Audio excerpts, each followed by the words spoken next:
Ooh, everything looks so good. People in Fontaine sure know how to enjoy life. Why, of course. Go ahead, try whatever you like. If the food's good, I'll make a group reservation for the rest of Spina di Rosula next time. And if it's not? Well, then I'll still bring everyone. Albeit with only one dish per table. You, sure have your own way of doing things.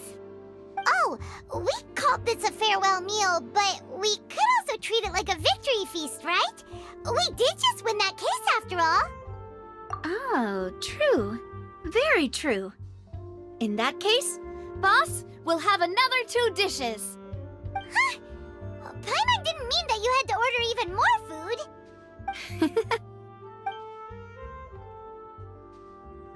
Speaking of cases, do you think that the mastermind behind the serial disappearances will get caught soon now that this has all happened?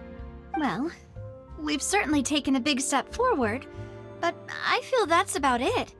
We know that there's an organization that means to dissolve these young women, but we still don't know what they are really after. If it hadn't happened right in front of us, Paimon wouldn't have ever believed that a person could be dissolved like that. Right? Yet it was because this was such a preposterous notion that the investigation could never really move forward before. Ugh. If only that guy could have finished speaking! We were so close to hearing who was behind it. In such investigations, even the smallest step can seem like a yawning chasm if the trail of clues is cut off. To be honest, I don't have high hopes for any follow-up that the authorities might conduct. It's not that I don't have faith in their ability, it's just that a different perspective is required in some matters. It's easy to guard against and deceive a single narrow perspective. A shift in thinking is required at such times in order to produce a breakthrough, which is exactly why the Spina di Rosula exists. Those highfalutin folk are not all-knowing. That's why we exist, to seep into the cracks where filth falls through, where their watch fails them. That's the kind of problems we solve. Seems Paimon thought things were simpler than they actually are. It's all right. Well, this was supposed to be a farewell meal, so I doubt you have further interest in this business, right? Let's talk about something else. Like, what are your future plans? That's true. We didn't have a chance to speak to her after the trial ended. It didn't really seem like the right time or place to do it anyway.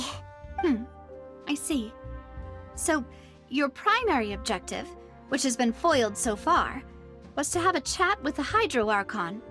I've heard that there's a long line of people waiting to meet Lady Farina. I suspect you'll be waiting for quite a while, considering that you missed your chance today. Yeah, we've heard that she's super popular here in Fontaine, and that it'll be tough getting any of her time. Well, would you consider some more, unique ways? Perhaps even methods of, let's say, questionable legality? Guess that's Spina di Rosula's boss for you. Chock full of sketchy ideas. Well, what did you have in mind? Well, one way would be to infiltrate a performance troupe at the Opera House, only to abandon your act at the play's climax and ask to speak to her after the performance. I'm sure Lady Farina would be eager to see the ending, and would agree in order to finish watching the play, don't you think? Could you suggest something a little more practical? This plan seems pretty hard to pull off. We'd have to go learn how to act, and acting's really hard. All right, here's another. Find a way to conceal yourselves under her bed. Then wake her up in the dead of night and demand answers. Don't let her go back to sleep until she answers all your questions. I can personally testify that this one works. When I'm sleepy, I'll do anything as long as I can finally get some sleep. That might work, but that's not really the problem. The problem is we don't want to get ourselves arrested. Ah, valid point. I overlooked that part. I was just thinking about leveraging a person's desire for sleep. All right, no more joking around. Perhaps you could... Oh, I don't know. Cut the line when she's on a break. You did defeat her in court, clearing citizens of hers from false accusations. False accusations she had nearly upheld personally. I imagine that she feels quite ashamed about the whole thing. You mean that if we catch her while she's on a break, she might be too embarrassed to refuse? Oh, why don't we give it a try after this meal? You know, strike while the iron is hot and all. Huh? Paimon, did you drink my Fanta? Was this your drink?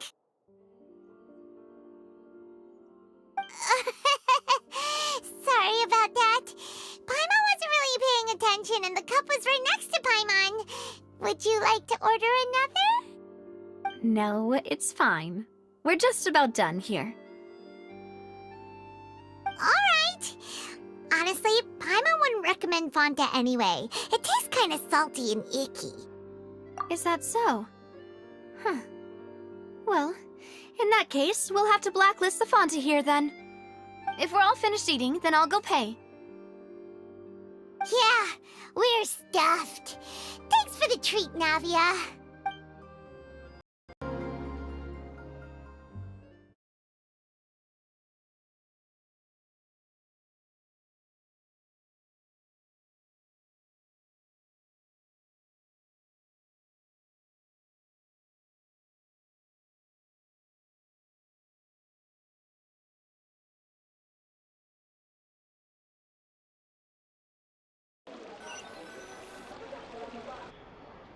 Oh, so full. Paimon can barely float anymore. Nah, that would be so... normal. You know, like you. Okay. As for expenses this month, we're left with... Hey, Navia! What are you doing over there? Oh, nothing. It was just a meal, you know? Nothing the Spina di Rosula can't cover. Let's get ready to try to meet the Hydro Archon again. Bye, Navia! So this is goodbye, huh? Well, if you do encounter any other trouble in Fontaine, you're always welcome to contact the Spina di Rosula. I'll give your requests the highest priority. In any case, I wish you smooth sailing. I'll see you again, partner. See ya!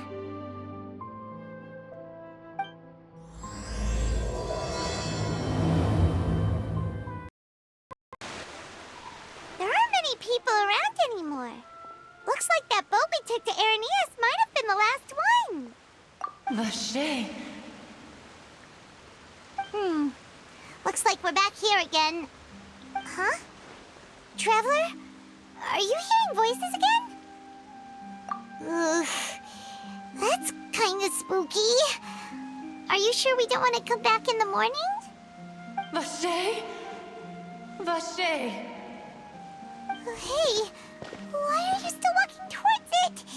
There might be something nasty in the water. Huh? Hang on. Paimon can kinda hear a voice. It's calling for Vache, right? Hey, Traveler? Stop walking! Come on, wake up!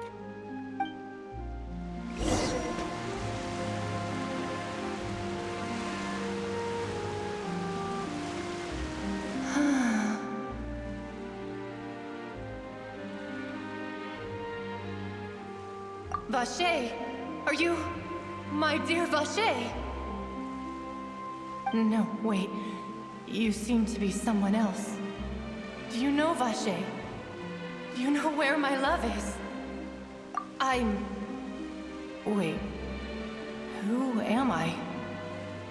I'm very sorry. I fear I do not know. My memories feel like they have been washed away like a flood. So many fragments dissolved amidst the tide, never to be recovered. How much have I lost? How many things that I once held dear while on land have I since forgotten?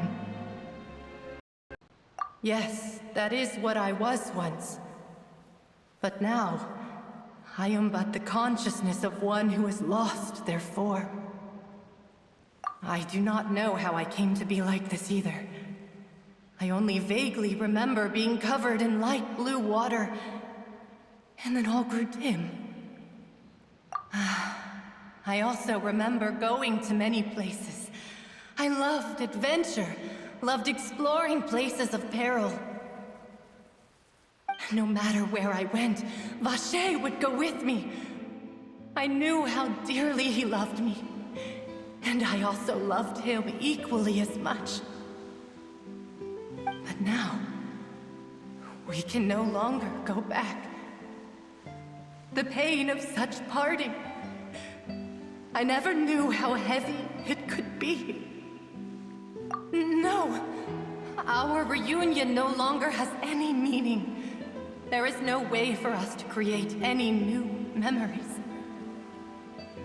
The thought of me gives him no succor, so let it lie forgotten beneath the waters.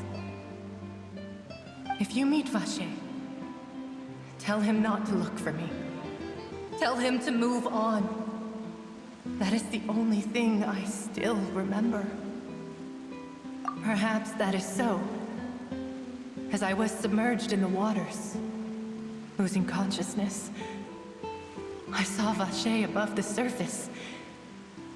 His eyes were filled with such sorrow, such longing. If only I could have comforted him, told him that I did not suffer. Indeed, I had felt a great warmth. Is that what you call it? Dissolving? If anything, I consider it a form of release. It was a state of neither fear nor frenzy, with only an endless peace, like the water's still surface. I could also liken it to being a thirsty person who drinks water for the first time, and only then sees how they have lived for so long in a world of endless want and anxiety. I think I hear your companion. It's time for you to go, I think. Farewell, then. I am glad that you were able to sense my presence. Remember, if you see Vacher, tell him not to seek me out any longer.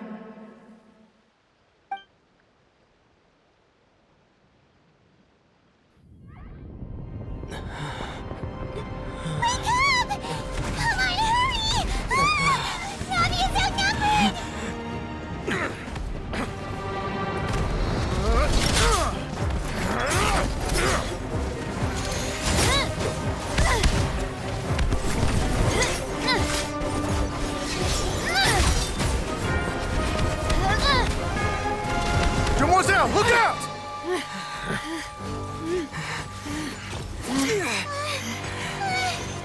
Dear God, it's a whole army of Gardamex.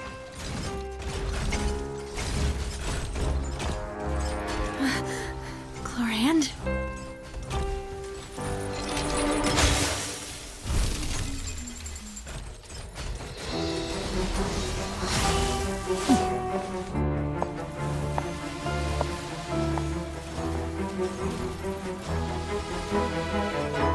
Quick, now's our chance!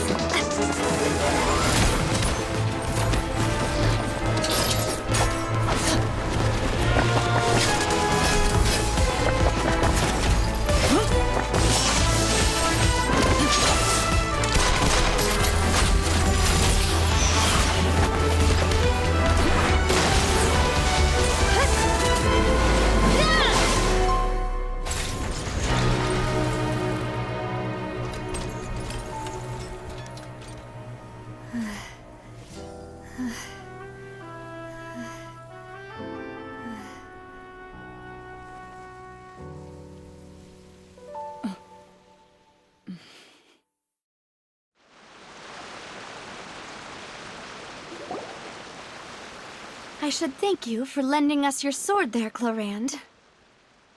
But before I do so, could you explain how you managed to show up here? I followed you. It seemed to me that danger has followed you more closely as of late. I believe that following someone without their knowledge is actually called stalking, is it not? Mr. Callus's last wish was for me to ensure your safety, and I will not betray his trust.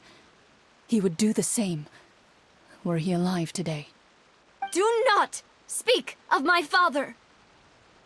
Sorry, demoiselle. I was not strong enough. Thank you for your aid, Miss Clorand, but do keep an eye out for your manner of speech. I believe we all wish to avoid unnecessary emotional harm. Sorry, I did not consider your feelings. Whatever. What else do you know?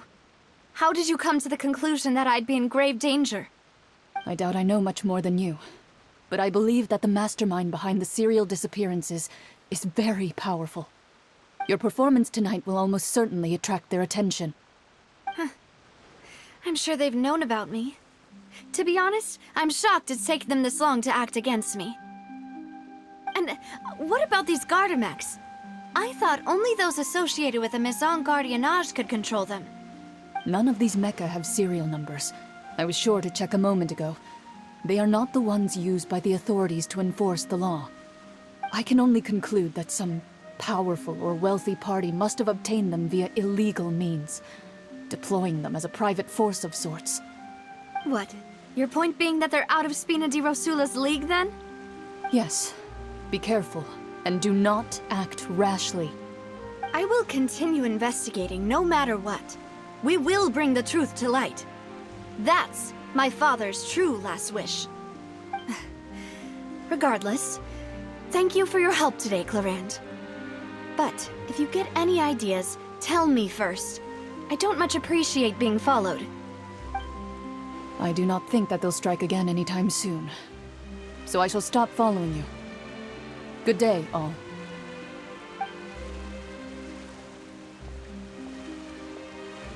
Right. I suppose that's the best news we've gotten today. Demoiselle, I believe that Miss Clorand was being sincere with you. If we tried, we could attempt to thaw relations a little. I know, I just... She's... Oh, thank goodness! Paimon thought we were done for! Those Gardamex came out of nowhere while you were unconscious, and Nadia and her gang saved us! Oh, and there was that champion duelist named Clorand who came out to save us too! We got lucky there. Paimon probably couldn't have fought them off otherwise. Oh, come now. Forget all that polite talk. That wasn't really a farewell meal we had back there. Not for me, anyway. In truth, I hope that every meal we have together shall be a victory feast. As such, we're still partners. There's no need to thank me. It will take 50 years for me to match Demoiselle's magnanimity. If it were me, I would have joined the Spina di Rosula on account of her goodwill long ago. All right, you two. That's enough. Actually, Navia, how did you know that we were in danger? You sure did show up in the nick of time. Well, to be honest, you're the one who tipped us off, Paimon. Huh? Really? Paimon contributed somehow? Ooh, Paimon's even more amazing than she thought! Yes, all thanks to you grabbing my drink by mistake. How did that help? After we parted ways, I was on the way back to one of our bases when I suddenly thought of what you said. That the Fanta tasted kind of salty and icky. Fanta only comes in sweet flavors, so how could it have tasted salty? The color of the drink, if I recall, had also been a bit off. So the Fanta had been spiked with water from the primordial sea? Yes. So, if you hadn't drunk that cup for me... Spina di Rosula is preparing the grandest of awards for you as we speak for saving the boss. Huh? Really? I sent people to Hotel de Boer to investigate, but whoever did this left no trace at all. That's when I figured out that you might be in danger, and hurried here as quickly as I could. But why would they go after us too? All we did was defend Lenny in court and help clear his name. Ugh, now we're caught up in this mess too, aren't we? Well, you did foil a plan that they were probably pretty proud of, and almost got their name in the process. Speaking of which, did anything strange happen when you drank the primordial seawater? Well, it can't be a coincidence that the traveler fainted just now. He said that he heard that voice calling for Vache again. Oh, and this time Paimon heard it too, but it was real faint.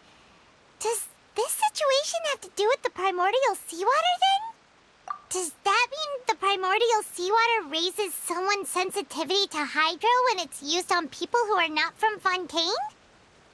That doesn't sound like too much of a bad thing, to be honest. New intel? While you were out cold? Well, let's hear it, shall we? Oh, that is important. Vache. That name doesn't ring a bell. I suppose he hasn't stepped forward as a witness in court lately. Since he saw that young woman dissolve, he was at least at the crime scene. But he never gave testimony or any information regarding people dissolving in the primordial seawater. Could he have been threatened? Yes, thank you. This is very important information indeed. We will continue to investigate. Oh, you mean you'll help us investigate? Well, you did say that our farewell meal didn't really count. That means we're still partners, right? And besides, we're in this now whether we like it or not. You're not gonna let those people who targeted us get off the hook so easily, are you, Traveler?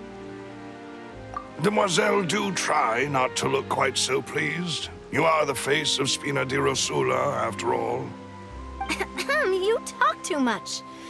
Well, in that case, let's head back to one of our bases, shall we? I'll arrange accommodations for you. We also have some plans to go over, and hopefully we can deepen our bonds as partners. But we'll take that one step at a time, I guess. Don't worry, you two. With us around, our base is definitely secure.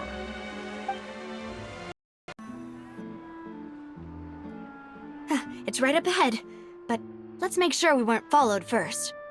I've been keeping watch, Demoiselle. I haven't spotted anyone suspicious thus far. Very good. But let's not let our guard down for now. I shall find rooms for our respected guests.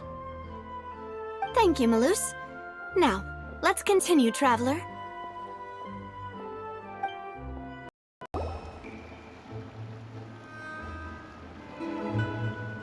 So, this is your base?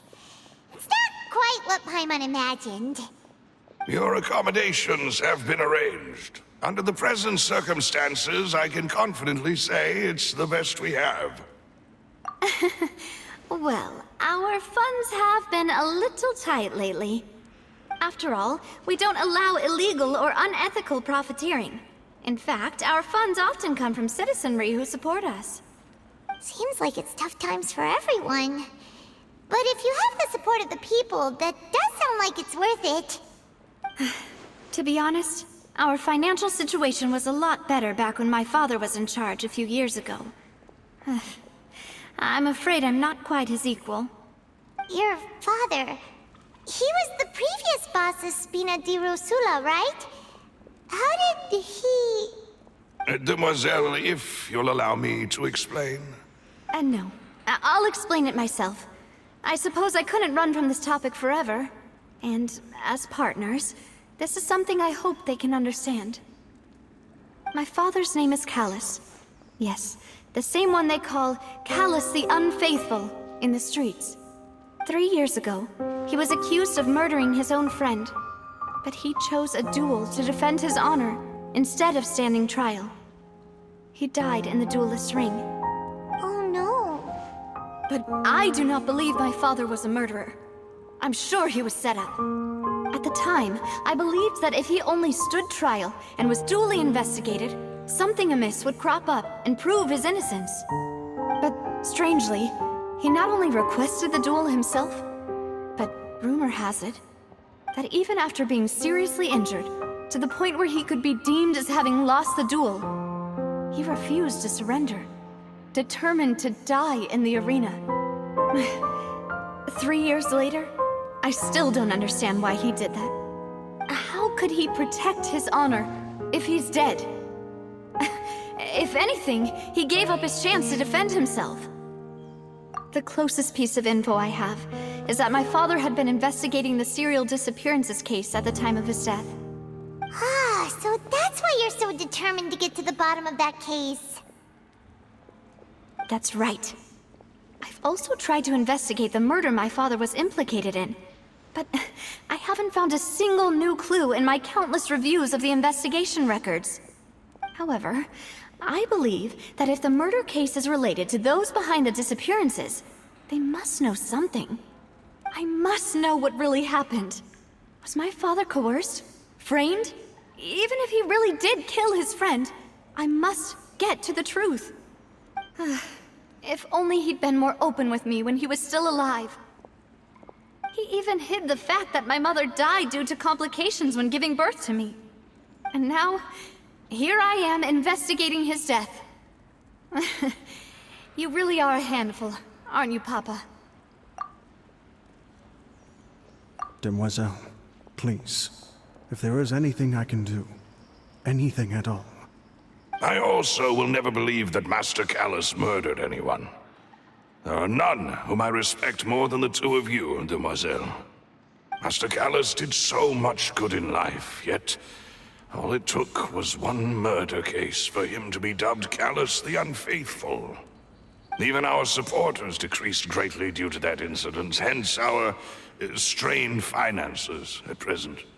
Wait, if Callus was such a good man, wouldn't people at least be a little suspicious when he was accused? No. Perhaps people just revel in that kind of drama. It's not something exclusive to people from Fontaine, really. Everyone's like that. People love watching the evil turn over a new leaf, but they also enjoy watching good people fall into an abyss from one slip-up just as much. But how could... never mind. If Callus was really falsely accused, we have to find the truth. He didn't deserve to have that happen to him. There is one other thing. Master Callus's opponent in the duel was Ms. Clorand. Oh, her? Well, then, isn't that as good as saying that she was the one who killed him? Yeah, that's not the sort of thing that you can just let go and move on from. Ms. Clorand has always placed great emphasis on the honorable nature of the duel. If her opponent doesn't yield, she will not stop either.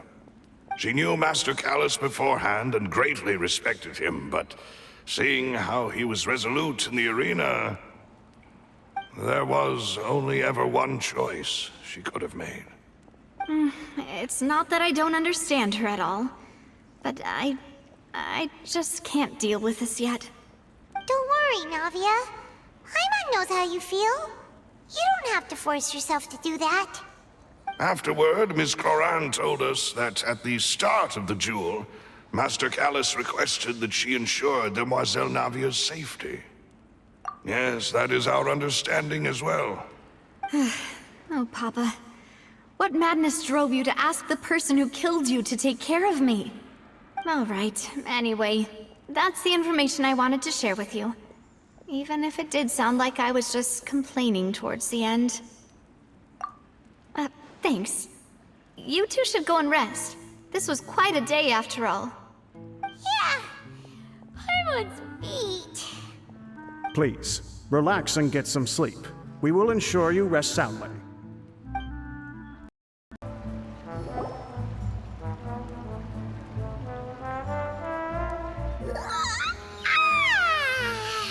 Paimon slept so well. This place feels almost too safe. Huh? Navia? Where did the other two go? I sent them back to Poisson. It's Spina de Rosula's place of origin, and where we have our headquarters. There's not much for them to do here at the moment. Paimon gets the feeling that you're just trying to get them off your back. But never mind that. When did you get back?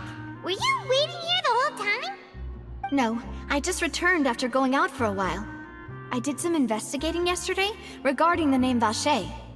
Wait, so you didn't sleep at all? How could I after having such critical new evidence appear? Guess Paimon wasn't speaking for everyone just now, huh? Unfortunately, this name seems to have been wiped from existence. It doesn't seem to have a match anywhere.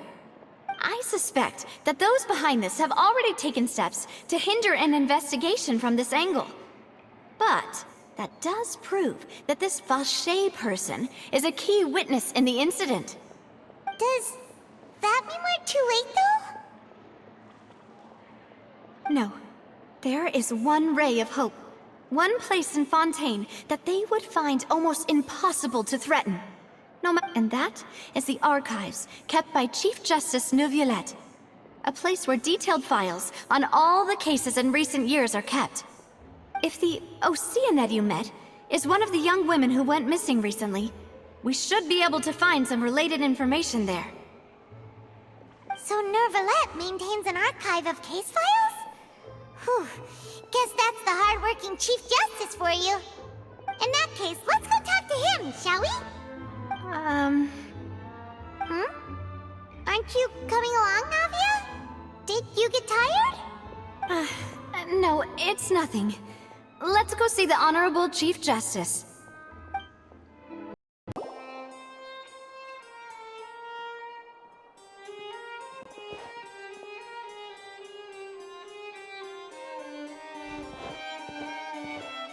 Halt! Please state your business here. The Chief Justice is presently occupied with official matters.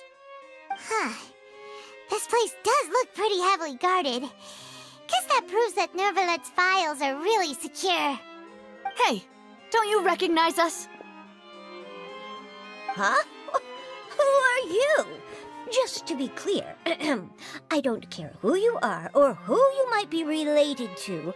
Our rules make no exceptions. See? They've got great discipline, too.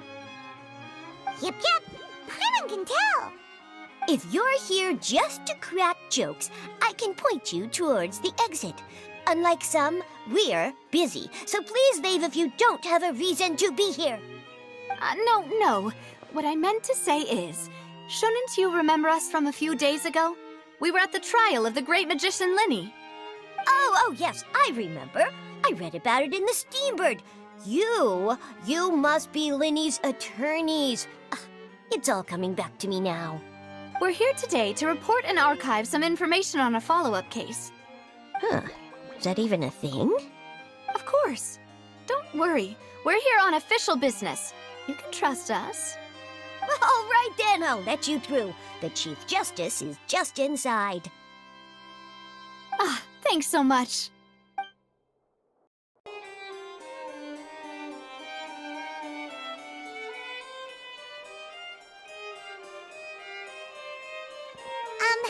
Sorry to barge in, Monsieur Neuvillette. We only lied to get in because we didn't know any other way. It's all right. Please let me know how I may be of assistance to you. So you're not mad at us? We're looking for a man called Vache. He may have been an eyewitness in the serial disappearances case. If we can find him, we may be able to unearth some key information on the case. Ah, I see. In that case, please wait here a moment while I browse through the files.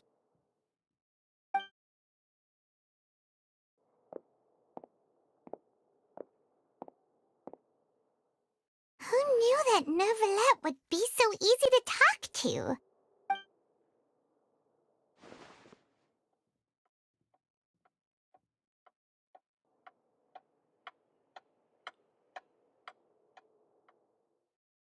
Unfortunately, I'm quite certain that no one by the name of Vache has been involved in any case, criminal or civil, in the past several years. There are no records of him either in the files or in my memory. Traveler, what if it was really just a dream? Is that so? All right then. Thank you so much, Monsieur Neuvillette. We'll take our leave now. Ahem.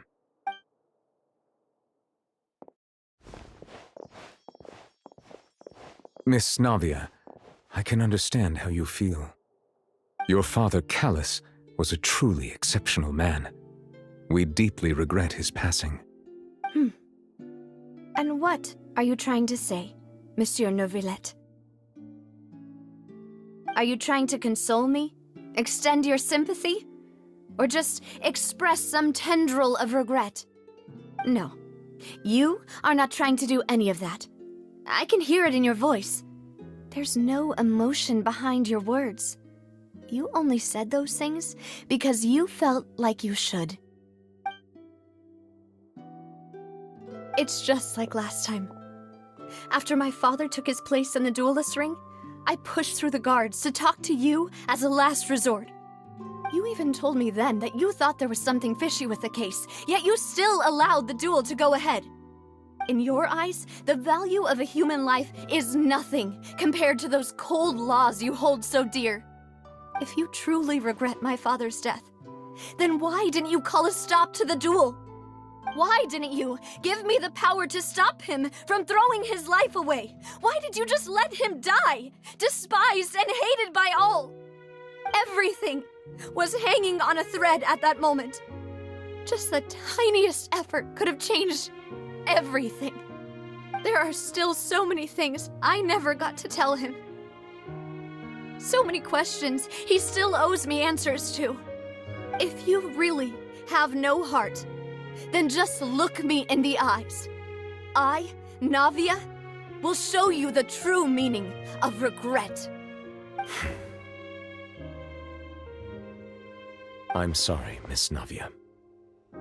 You and my father are truly alike. You keep all kinds of things in your heart and never say a word to anyone. It's not so much that you can't feel, but that you would never express anything. Oh well. In any case, everyone already knows full well the apathy of the Chief Justice. My apologies for taking my emotions out on you, Monsieur Chief Justice. Let's go, Traveler and Paimon.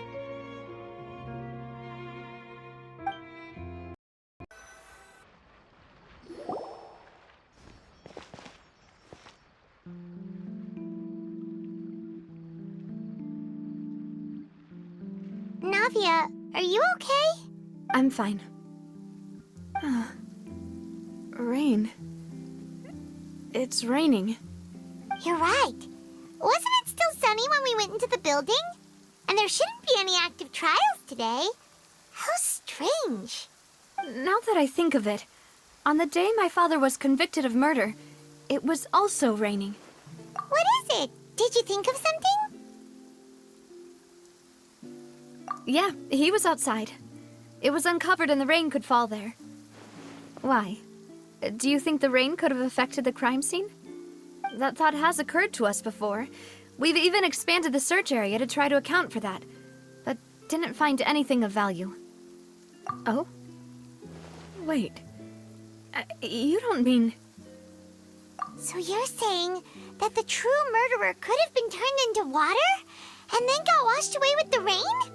Yeah, and if that's what had happened, then no one would have believed your dad, even if he explained what he saw to the authorities. I really think I found a true genius for a partner. You're completely right. How did I not connect the dots earlier? All right, let's go to Poisson. With this new lead in mind, we'll get to the bottom of my father's case for sure. Yeah, we're gonna make progress for sure this time. Do you want to go with me now? Or do you want to head over by yourself later? All right, then I'll wait for you at Poisson. Whoa, what a huge ship! Why would a ship be anchored at a place like this? There's no need to be so surprised. While it may look like a ship, it's actually Spina di Rosula's headquarters. My father was the one who asked for it to be built like this. Perhaps our taste in exterior design is the only thing we occasionally had in common. A gigantic and glamorous ship embodies discovery, opportunity, ambition, and conquest. It symbolizes Spina di Rosula's bright and limitless future. And Paimon thought you were bluffing when you said Spina di Rosula had a glorious past. Paimon was confused why a group with such a history would live in the sewers. But now that Paimon has seen this ship for herself, she's been convinced. Well, Poisson is where Spina di Rosula began, after all. It's our main base, our home.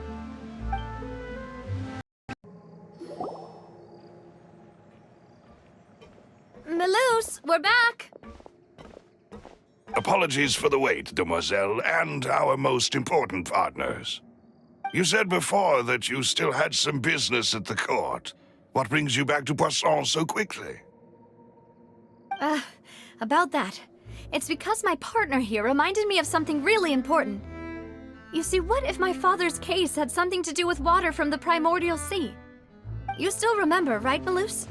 On that night, it was raining? Yes, the case was quite similar to that of Mr. Linney's.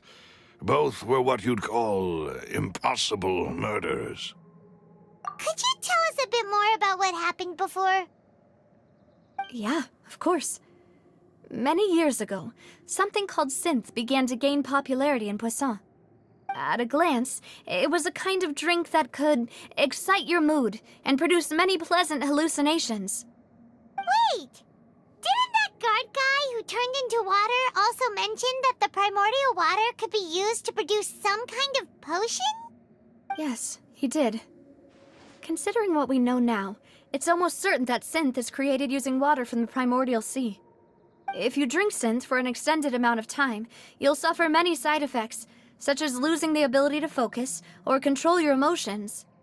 And if you were to stop drinking it completely, you'll experience flashes of paranoia and anxiety while lacking energy to do anything. It's an extremely dangerous substance. As he oversaw Poisson, my father was compelled to put a stop to synth abuse and called for a complete ban of it. Boss's uncompromising attitude incurred the synth vendor's wrath, but no matter how much they threatened or bribed him, he refused to yield. Not only that, Boss became determined to find the mastermind behind the synth operation and put an end to the problem once and for all. Yes, but the enemy was very cunning. So he could never get anything out of the dealers, all of whom only sold the stuff and weren't privy to the rest of the operation. Recognizing that, my father decided to contact the dealers in secret and cultivate personal relationships with them. Finally, he was able to convince someone to become his informant. The man's name was Jacques. He felt greatly ashamed about his work after seeing many families destroyed by synth abuse. That night, my father hosted a banquet at his countryside estate. He planned to meet up and exchange information with Jacques over some food. But then, we heard 2 gunshots from the courtyard. We raced to the scene and found my father, still holding a gun, and Jacques, who was already dead on the ground. Huh? How did that happen? Aren't they on the same side? Sounds just like Lenny's case, doesn't it? In both cases, the culprit seemed obvious, but neither appeared to have any motive at all. Looking back on it, though, I now believe the most important clue was something we all overlooked at the time. There were pieces of clothing left at the scene. Precisely. It's all thanks to you that I made the connection now. Back then, we all just thought they were some costumes that Jacques used to disguise himself at the banquet. But, considering it now, it's almost certain that they belong to a third person at the scene. With one extra person, we'll also need to reconsider why the 2 shots were fired. You're right. We still don't know what happened. But my intuition tells me that we're on the right track to figuring it all out. I'm finally headed towards the truth. Jacques was an empathetic man who was infinitely remorseful for his past actions. It's unlikely that he turned on Boss with 0 warning. I think this third person is probably the key to the full truth. On that note, however, even though this will not please you, demoiselle, as your and your father's butler, I must still offer a word of warning. Our opponent is insidious and cruel. They are extremely difficult to deal with, and Boss has already lost his life trying to bring them to justice. Even though Spina di Rosula has lost most of its former glory, Poisson has welcomed a new time of peace, and we have been allowed to live out our lives. There is no need to follow your father's path. It would be both wise and in line with Boss's wishes to step back and give up on the case. If that's indeed what he wished for, then he should have told me that himself. Was I not the closest person to him? And yet, I was the one most kept in the dark. What was the point of him dying without sharing any of the secrets he knew? Did he manage to protect anything in the end? Synth is still here. Callus the Unfaithful is still his epithet. And Spina di Rosula is barely getting by. Nothing has changed. Did he think I'd just accept his meaningless death and live out my life just as meaninglessly? I've never accepted that, ever. Not since that day, and certainly not now. I want to find out the real answer for everyone's sake. For the missing girls, for the victims, and for myself. Navia. This is indeed the best moment to act. Your partner appears to be quite reliable, and more importantly, Demoiselle, I think you're also ready to take this on. So you do know something else, Malus? Yes, I do. In fact, even before that banquet, Boss already knew of the connection between Synth and the serial disappearances case. But what drove all the tensions to the boiling point was the revelation that you, Demoiselle, had been selected as the next target to disappear. What? Boss also didn't tell you that he had been diagnosed with a rare illness. The doctors told him that he had no more than 5 years left to live. And the serial disappearances case caused him great anxiety. 5 years was nowhere near enough time to resolve this long-standing conflict. But once he passed away, all the danger would pass on to you. Knowing all of this, he decided to use one final intimidation tactic before his death. He claimed to have already gotten his hands on some key incriminating evidence for the other side, and even told some members of Spina di Rosula about the details. But as long as you remained safe, he would not share the evidence with the public. If something were to happen to you, then he and all those he told would immediately expose all they knew about Synth and the disappeared victims. Right, so nobody would be able to get off scot-free. As we've seen, Boss's tactic has worked. Even though Boss has been gone for a long time, the other side has not tried to take Demoiselle's life. No, I don't believe it. He never appeared to look sick to me. No father wants their daughter to see them weak and haggard, especially someone as proud as Boss. To him, dying in a duel and suffering lasting dishonor as the Unfaithful were still far preferable than losing face in front of his daughter.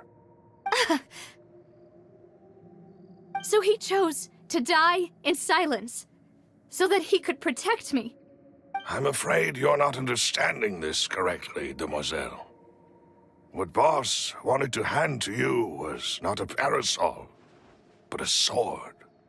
If Boss's spirit could hear you telling me that you want to find the answer for the sake of everyone involved, I'm sure he'd be extremely proud. That fool. Couldn't he have just given it to me straight? No. He might have set up everything precisely because he never thought I'd be able to understand him. Is that the amount of confidence he had in me? And what if I was never able to make it to where I am now? Yeah. I suppose that's true. With the way he'd set things up, if I had wanted, I could have just lived out my life without a care in the world. But thankfully, he rarely talked to me about complex matters, and thus understood little of me as a person. In this case, he really didn't need to give me an easy way out. Malus, what was the key evidence that he shared with you? It's the location where Synth is produced. Essentially, it's the enemy's headquarters. When he was threatening the enemy, Boss didn't share the specifics of the incriminating evidence he found. But if you want to use it against the enemy, we'll still have to take several things into consideration. Why? If we know where the place is, can't we just go storming in? You mustn't forget that we're fighting against a mysterious and dangerous organization that's been in operation for decades. There's no telling what might be lying in wait at their headquarters. We also have no idea what kind of evidence we may be able to find inside, nor what people we may be able to capture. But a single visit to their headquarters would be tantamount to a formal declaration of war. The worst case would be that we leave empty-handed, but also open ourselves up to full retaliation. Then, in that case, why not work with the Fontaine authorities? Well, you saw one of them dissolve during Mr. Linney's case. We have no idea just how thoroughly they may have been infiltrated. Huh. That's true. Seems my father really had no choice. But things are different now. It should be a lot easier to prove the other side's guilt, now that we've connected Synth with the disappearances case. You sound like you've put a lot of thought into this, Maloose. I am the butler, after all. I live but to serve the boss and Demoiselle's will. I've always been willing to take on any kind of risk for your sake. But considering my relative lack of ability, I've spent my time keeping secrets, performing basic investigations, and waiting for the right time to come. Thank you for all of that, Maloose. Have you discovered anything new in the past few years? Let me think. One conclusion I came to was that the enemy must be quite familiar with Spina di Rosula, or at least have an informant planted here. When I announced orders to the organization's members on Demoiselle's behalf, I used to deliberately keep a few people in the dark and observe the reactions of the synth vendors. If the vendors didn't change their plans, then the individuals informed of our orders must be innocent. If the vendors packed up and fled, however, then someone must have given them the news. After several rounds of testing and investigative tracing, I've narrowed the suspect list down to 3 people. The first is Florent, Spina di Rosula's senior advisor. Huh? Florent? Yes, surprising, isn't it? He was one of the people Boss trusted the most, which also means that he was someone who understood Boss really well. Thanks to his position within Boss's innermost circle, he always knew our upcoming plans and could thus avoid capture this whole time. There's someone else like him too. Marcel, the head of Confrérie of Cabrières. Uncle Marcel. It's a guild in Poisson. Boss helped it to grow to its current size and prominence. In the beginning, they were only reselling some daily goods, but now they're one of the richest guilds around, with a lot of business connections in the city. So, they're like a sister organization of Spina di Rosula? Yes, you can say that. When we were fighting against the synth dealers, they provided us with plenty of support.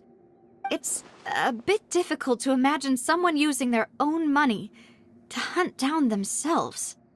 The final suspect is Thierry, the man responsible for coordinating information between Spina di Rosula and the guards.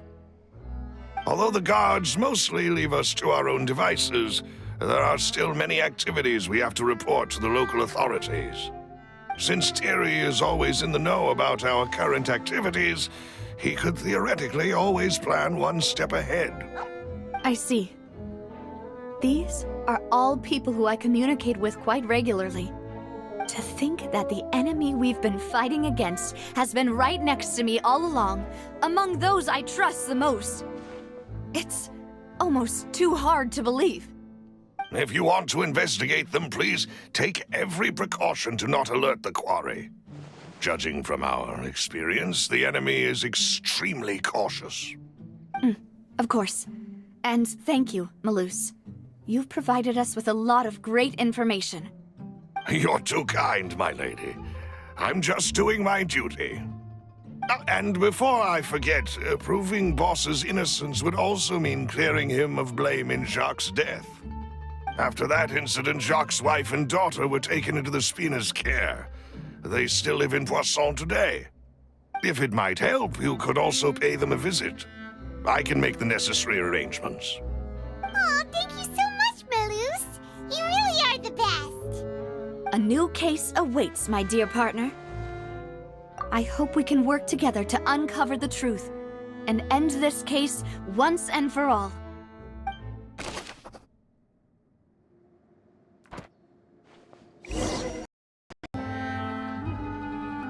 It is settled, then. Please excuse me, and enjoy your conversation at your leisure. Thank you for arranging everything for us, Malus. Excuse me, miss. Do you need anything from us? Oh, Hey, Navia's all quiet. This isn't like her at all. I'm sorry that I only came to visit after all this time. After what happened, I didn't know how I was supposed to face the two of you. Ah, if it's about that, there's no need to apologize. After my husband died, Spina di Rosula sent us a lot of mora and support. I understood your guilt and apology to be genuine. But aren't all of those things nothing compared to the loss of Jacques? I can understand the kind of pain that comes with losing a father so needlessly. You don't understand at all. I didn't know how to face you, because I didn't know what I could possibly bring as a consolation gift. I know only the full truth could bring closure to you, and to all of us. I'm sorry. I appreciate the sentiment, but you don't have to carry all that guilt. On the matter regarding my husband, my daughter and I have more or less found our answer already. Would you mind sharing it with me? I always knew that my husband's money was earned through others' suffering. He told me countless times that if he could turn back the clock, he would never go into the synth business again. He had many regrets, and felt that he took the idea of providing for his family too literally. For the longest time, he thought Mora was everything. So when Mr. Callis came to him with a proposal, he accepted it almost immediately. He tried to be as careful as he could, but even so, he was still found out by the higher-ups. They found out about his betrayal? Papa didn't say that exactly, but Papa did tell me that I should never be ungrateful. Before he left that day, he told me that he had no choice. It was only later that I realized it was his final farewell to the two of us. I don't know that for sure, but you could say that's the conclusion I eventually came to. Which is why I'm the one who should feel guilty. Callis had always taken great care of us, both when he was still alive and after he passed away.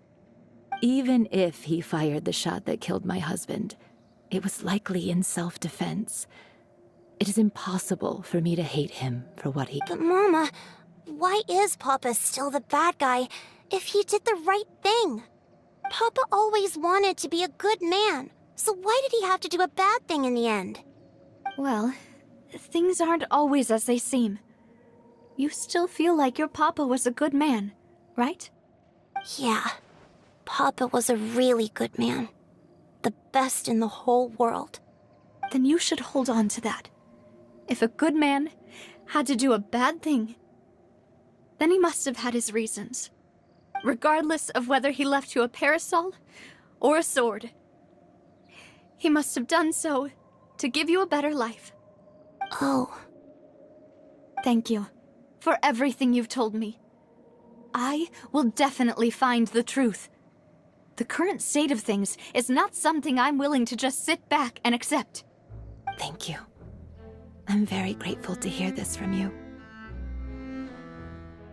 Even though your personality is quite different from your father's, your determination when you speak is really similar.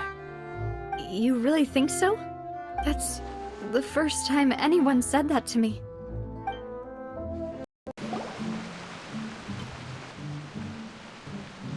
Greetings, boss. How may I be of assistance today? I'm sure you've heard about what happened at the Opera House. Someone got turned into water right in front of us. Yeah, I've heard. With something that dramatic, I'm sure journalists will milk it for all it's worth. And it'll be all the talk for the next several weeks. It also reminded me, on the day that the incident happened with my father, it was raining outside, and we found some clothes left at the scene. After my partner here put the dots together for me, I feel like we should try to reopen his case. Can you do me a favor and try to recall what happened that night? Let me think. Mr. Callis was feeling pretty upbeat that day. So he was drinking and bantering away with us at the table. After that, he told us that he wanted to go get some fresh air. So we let him go without thinking much of it. Who knew that we would hear 2 gunshots ring out right after? My first reaction was that Mr. Callis's life was in danger. So I grabbed my holster and made a mad dash toward the scene. But when I got there, it was already too late. Mr. Callis was standing over a dead body with a gun in his hands. All we could do was look back and forth at each other. So you also remember 2 gunshots then? Indeed. The guard said that the first shot didn't hit anyone, while the second killed Jacques. But I've never really bought that explanation. Reason being, Mr. Callis had left his gun on the table. I even made sure to confirm that before running to the scene. But according to the guards, that doesn't mean he couldn't have had other guns on his person. About the clothes left at the scene that you mentioned, do you think there was a third person there who was— At least from our perspective, my father had no reason to kill. So he would also have no reason to bring an extra gun with him. The gun he was holding probably belonged to Jacques, or a third person on the scene. Yeah, that makes a lot of sense. So you're saying Mr. Callis ended up with the gun because he seized it from one of the other guys? But hold on. If that's what had happened, then why didn't he share the truth with any of us? He didn't even want to face the Oratrice machine, and chose instead to prove his honor in a duel. Did he lose all faith in the courts after seeing someone dissolve right in front of his eyes? About that, Malouse told me a thing or two. So, I think I can understand why he committed to the duel. I'll tell you everything once the whole truth has been revealed. I understand. Then, I'll leave Mr. Callis's honor in your hands, boss. And if I may just say one more thing. The whole Callis the Unfaithful epithet has been many people have laughed at me for still calling him Mr. Callis, even after so many years have passed. But it was Mr. Callis's trust that allowed me to rise through the ranks of Spina di Rosula and live the life I lead today. No matter what others might say, he'll always be the man I respect the most. And he'll always be my boss. Don't worry. I will definitely find the truth. You and all our other comrades at the Spina deserve to know the truth as well.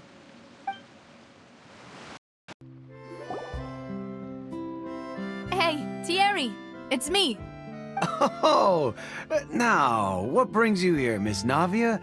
I've heard that you made quite the name for yourself at the Opera House. Oh, so you've got news of that already. Oh, okay. Hey, I'm also a member of the Guards, you know. The way you make it sound, people would think I was sent off to Poisson because I had done something wrong. Are you sure there isn't a little bit of truth in that? Under normal circumstances, shouldn't you have been called back to the city already? I mean, where I work is really up to me. Let's just say I enjoy the ambiance of Poisson. Callis did a fantastic job running the town, building Spina di Rosula from the ground up and clearing many obstructions in my way. It would be next to impossible for me to find a similarly easy but high-paying job in the city. Anyway, enough chit-chat. Are these 2 friends of yours? You, here for some formal business? Yes. These 2 are my partners. What happened at the Opera House made us realize that Linny's case and my father's may be related. We're trying to reinvestigate the details of my father's old case. Ah, I get it. You think there might be more to the case now that we know people can be dissolved into water, right? I was also flabbergasted when I first heard of it. If you want to go through the original files from your father's case, I can help you look for them. That'd be much appreciated. Thank you. Actually, I have another question. Do you have the authority to dispatch Gardamex? Of course. Without them, I couldn't possibly handle Poisson on my own. Why do you ask? We definitely can't use them to forcefully get more evidence for your father's case. Well, you see, just recently, we were attacked by a horde of unnumbered Gardamex in the city. So, if you hypothetically wanted to do something against me, all you would need to do is get rid of the mecha serial numbers and send them after me.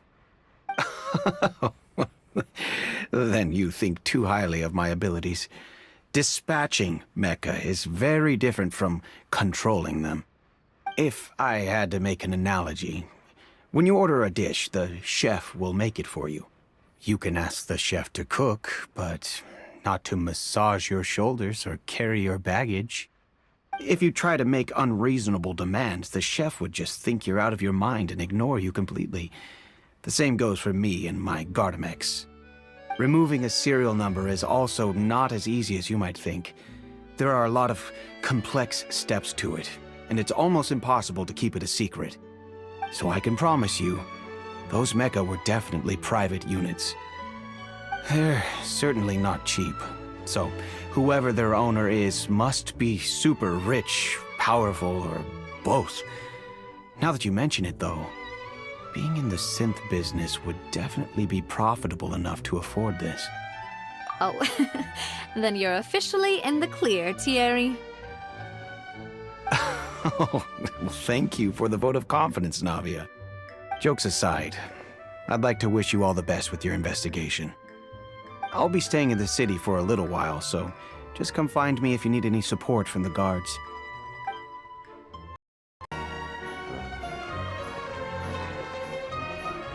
Hello. How may I help you? I'm here to see Marcel. Could you please let him know? You can just say Navia's looking for him. Sure. I will let him know right away.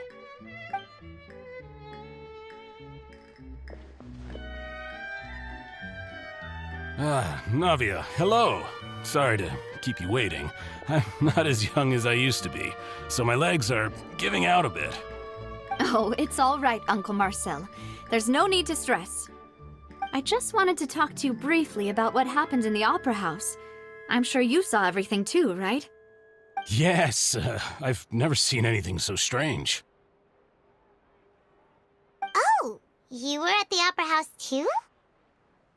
That's right. I went there with Navia to see the magic show. Who knew it would turn into a whole murder mystery? I also witnessed your marvelous sleuthing work. Quite impressive.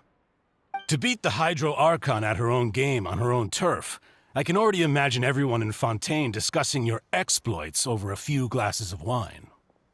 Oh, Paimon doesn't want to become the talk of drunkards. Apologies. It's just how Fontaine is as a nation. Everyone loves drama and theatrics. Uncle Marcel, you've also noticed that other thing, right? The fact that humans can dissolve in water? Yes. I was reminded of your father's case right away. Is that what you're investigating now? Exactly. I still don't have much solid proof, but I can sense that the other side has already begun to act. Oh, and what makes you say that?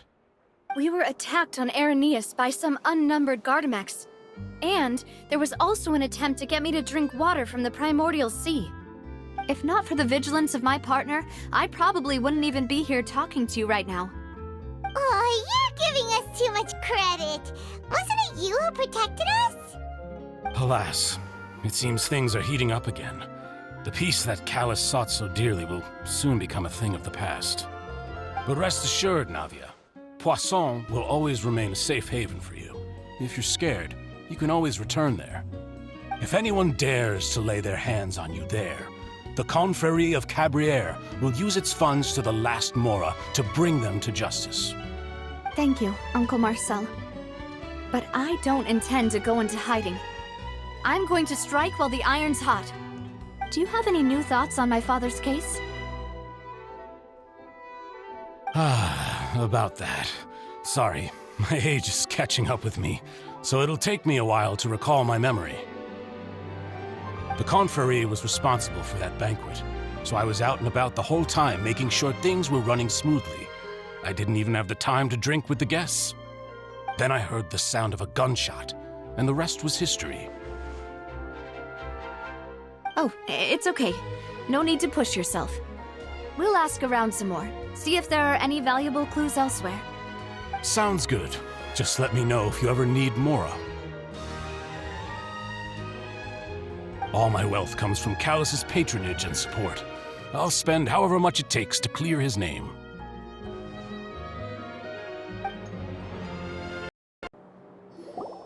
We've talked to all three suspects, purely based on their conversations with me. None of them sounded particularly suspicious. I suppose that's to be expected, though. If a single conversation's all that's needed to find them out, then my father wouldn't have needed to investigate the case for so many years. Anyway, even though we didn't make a breakthrough, let's still compile what we were able to find. But where should we start? Ah, you're right! Florent mentioned that Callus probably only ended up with the gun because of circumstance. That makes sense.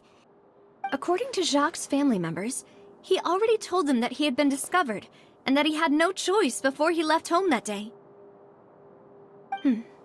If I had to guess, he probably received an order from the synth boss to kill my father. Had he refused, he and his family's lives would have been forfeit. So, Jacques fired the first shot? Oh? And why is that? Ooh, that's a good point. Jacques probably already knew that he was just being used as a tool for murder. And once he had completed his mission, he'd be of no more use to his boss. So, what would make more sense from his perspective would be to turn his back on the order and seek protection from my father. Makes sense. But without evidence, that's still just a theory. Besides Jacques, the attack from the Gardamex has been bothering me quite a bit as well. It's obvious that our enemy has become more antsy after the secret of the primordial seawater was revealed. Do you think he knew, even then, that we'd follow this lead to the end? Given everything that's happened since, it's quite possible. But who among the three suspects would have the ability to control privately owned Gardamex? Florent? It is true that he was closest to my father, and thus had the best chance of learning about his dealings with Jacques. But as Spina di Rosula's advisor, his work mostly deals with personnel and security, so he shouldn't have much means when it comes to finances. So you're saying he's too broke to afford a mecha army? Exactly. He can't. And even if he could, I don't think he would be able to dispatch a whole group so quickly. Uncle Marcel? My father did really trust him. And they worked together on a large number of projects. Maybe that's how he got to know Jacques. And with funds from the Confrérie, he could also afford a large number of Gardamex. It's still really hard for me to imagine, though. After all, Uncle Marcel has been around since I was just a child.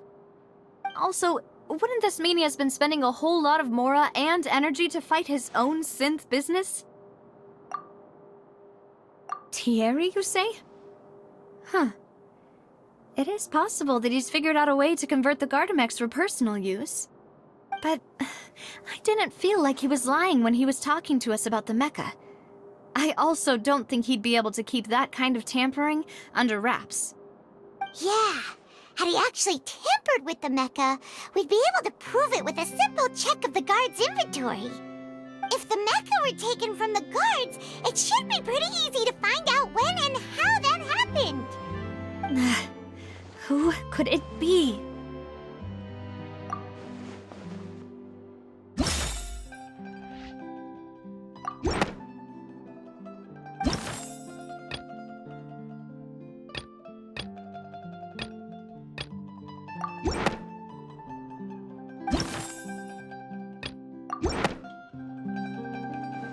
You know, if you think everything through, Uncle Marcel is indeed the most suspicious of them all. Could we be missing other suspects? Malus didn't know about the people turning into water thing when he narrowed it down to these three, did he? Malus has always been very reliable, and his judgment of others' trustworthiness has been fair and well considered. When he laid out, the suspect is knowledgeable about the Spina's internal affairs, has the means to dispatch Mecha to assassinate us, and possesses significant intellect and foresight.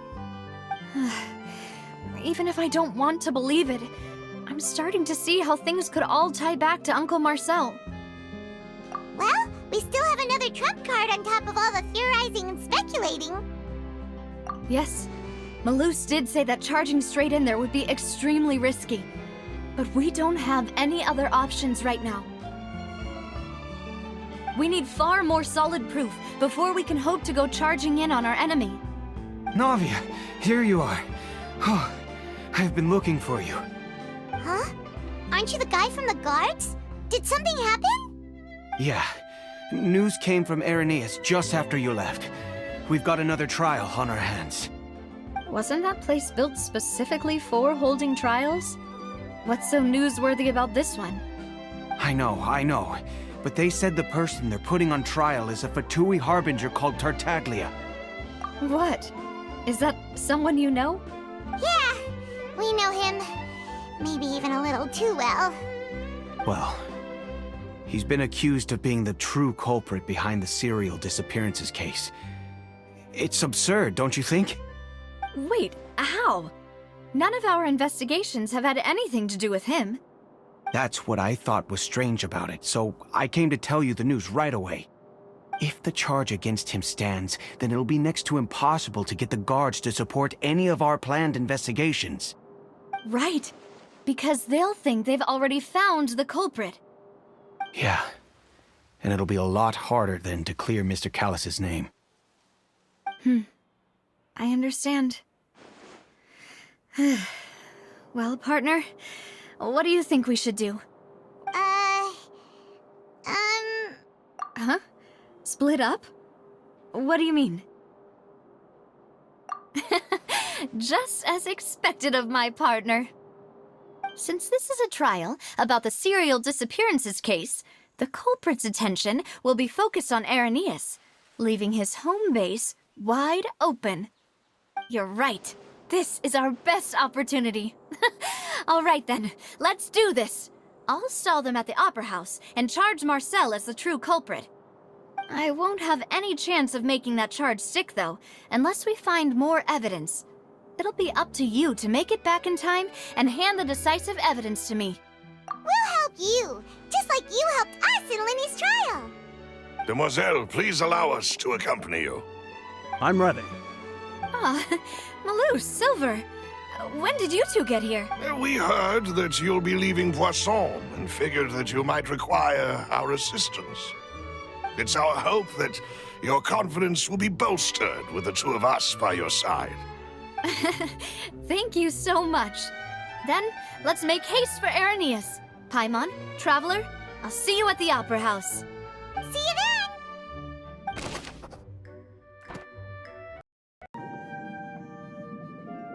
Finally found it! Huh. So this is the entrance that leads to the synth production base. Ah, you're right. An important place like this is bound to have a ton of protective measures and mechanisms. Navia's probably arguing up a storm right now to stall for us.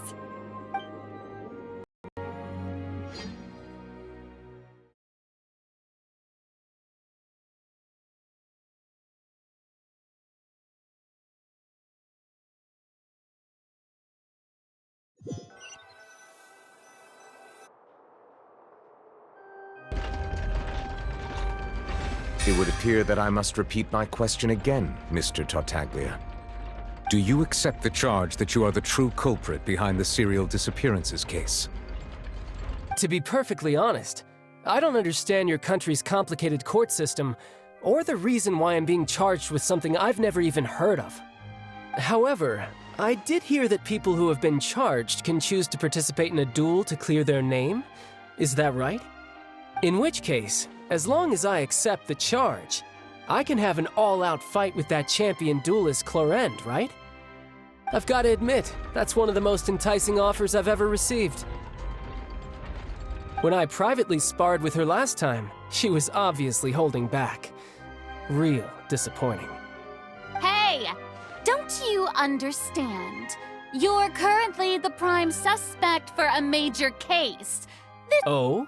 Sounds like the Hydro Archon wants to lecture me on the ways of the Opera House. Then why don't you duel me too? I'm the kind of student that learns best in the heat of battle. No. That's not what I meant. Alas, it would appear that communication with the defendant is going poorly, and we have made very little progress. In that case, let me explain everything from the very beginning again. The goal of this trial is to determine the culprit behind the serial disappearances case. That case had nothing to do with him! You've got the wrong man! Huh? What's going on? Why is she interjecting again? I told you it couldn't be one of the Fatui Harbingers. Miss Navia, this is the second time you've interrupted the court proceedings. I only tolerated your behavior last time because you were able to provide the court with a key eyewitness. But that was an exception rather than standard court protocol. I can very well charge you with contempt of court for your interjections. Oh, please. Did you ever think I had any respect for this place's pointless theatrics? We can put that discussion aside for now. I'm not here to argue with you. I'm here to charge the true culprit behind the serial disappearances case. And if my charges prove true, then Tartaglia here will be proven innocent by default, correct? Oh, a young lady has charged in and offered to clear my name. How fascinating. Well, I'd gotten half bored to death by all these rules and procedures anyway, so I'll take you up on that offer. So, Your Honor, is there nothing else for me to do now? You may take a seat for now in the audience, but that doesn't mean the suspicions against you have been lifted. Now then, Miss Navia, who is the person you would like to charge instead? That person is...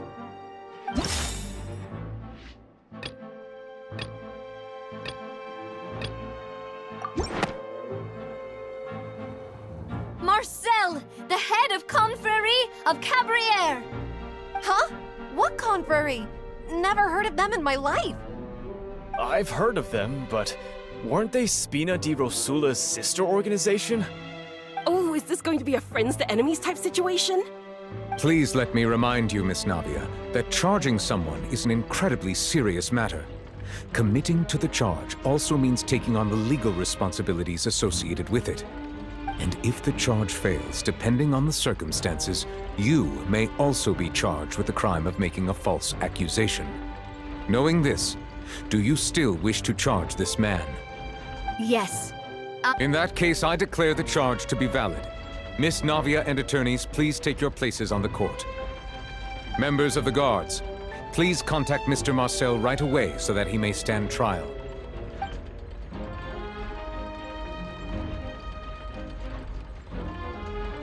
Mr. Marcel, you will not require an attorney. Is that correct? Apologies. It all just happened so quickly. I still haven't figured out what's going on. I think an attorney won't be necessary. This is probably just a misunderstanding between me and Navia. Very well. In that case, since both sides have now arrived, Miss Navia, please present your charges. I would like to take everyone back to 3 years ago, to the case of Callus the Unfaithful. Only through elucidating what really happened in that case can we connect all the dots for the serial disappearances case. Navia, do you really think that I was the one who killed your father? Come on, why would I do that? Callus was my benefactor, and remember both you and I only ran to the scene when we heard the sound of a gun. If that's enough to make me a suspect, wouldn't that make everyone at that banquet a suspect as well? I think there's no point in getting into the specifics right now. The audience doesn't even have the big picture yet. Even I'm struggling to remember some details of that case. Exactly correct, Your Honor. I must refresh everyone's memory about that case before I can explain my charge and reasoning. I see. In which case, I will recount the findings about that case as originally recorded by Maison Gardiennage.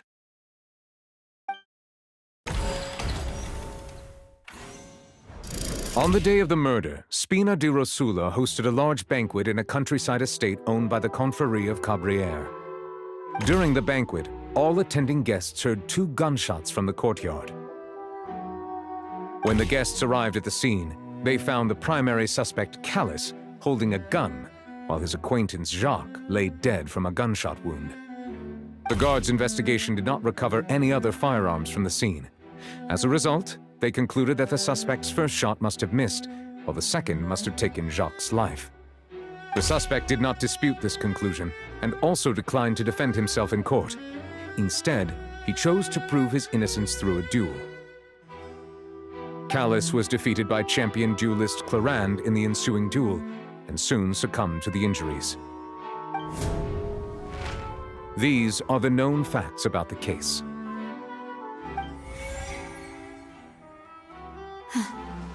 The one with the motive to kill was Jacques, not my father. And even so, Jacques still had no reason to pull the trigger. In truth, the third person shot Jacques first, and was shot in turn by my father when my father seized the gun from him.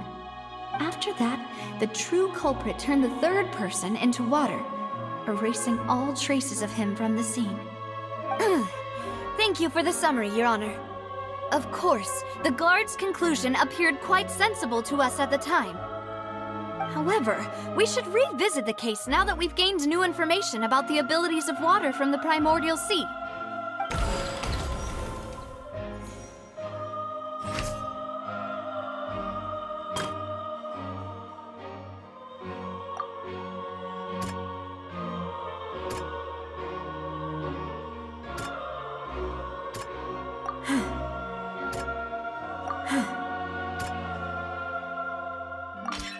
The testimony of the victim's family confirms that Jacques had thoughts of assassinating Callus when he set out for the banquet. However, in the end, he reconsidered, and instead shared everything with Callus, hoping to... Unfortunately for Jacques, the true culprit had already considered this possibility, and had sent out another assassin.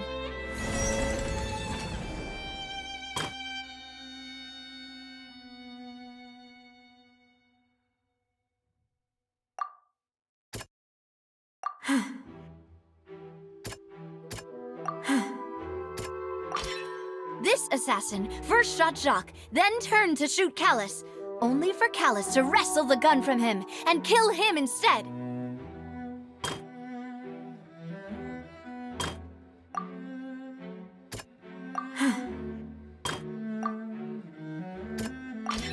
A pile of clothing was found at the scene.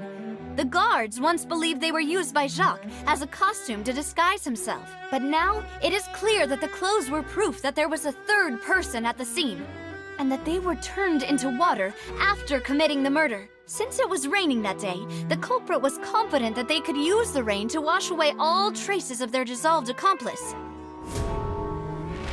Realizing this, the true culprit caused the hired assassin to dissolve into water, leading everyone to believe Callus was responsible for Jacques' murder.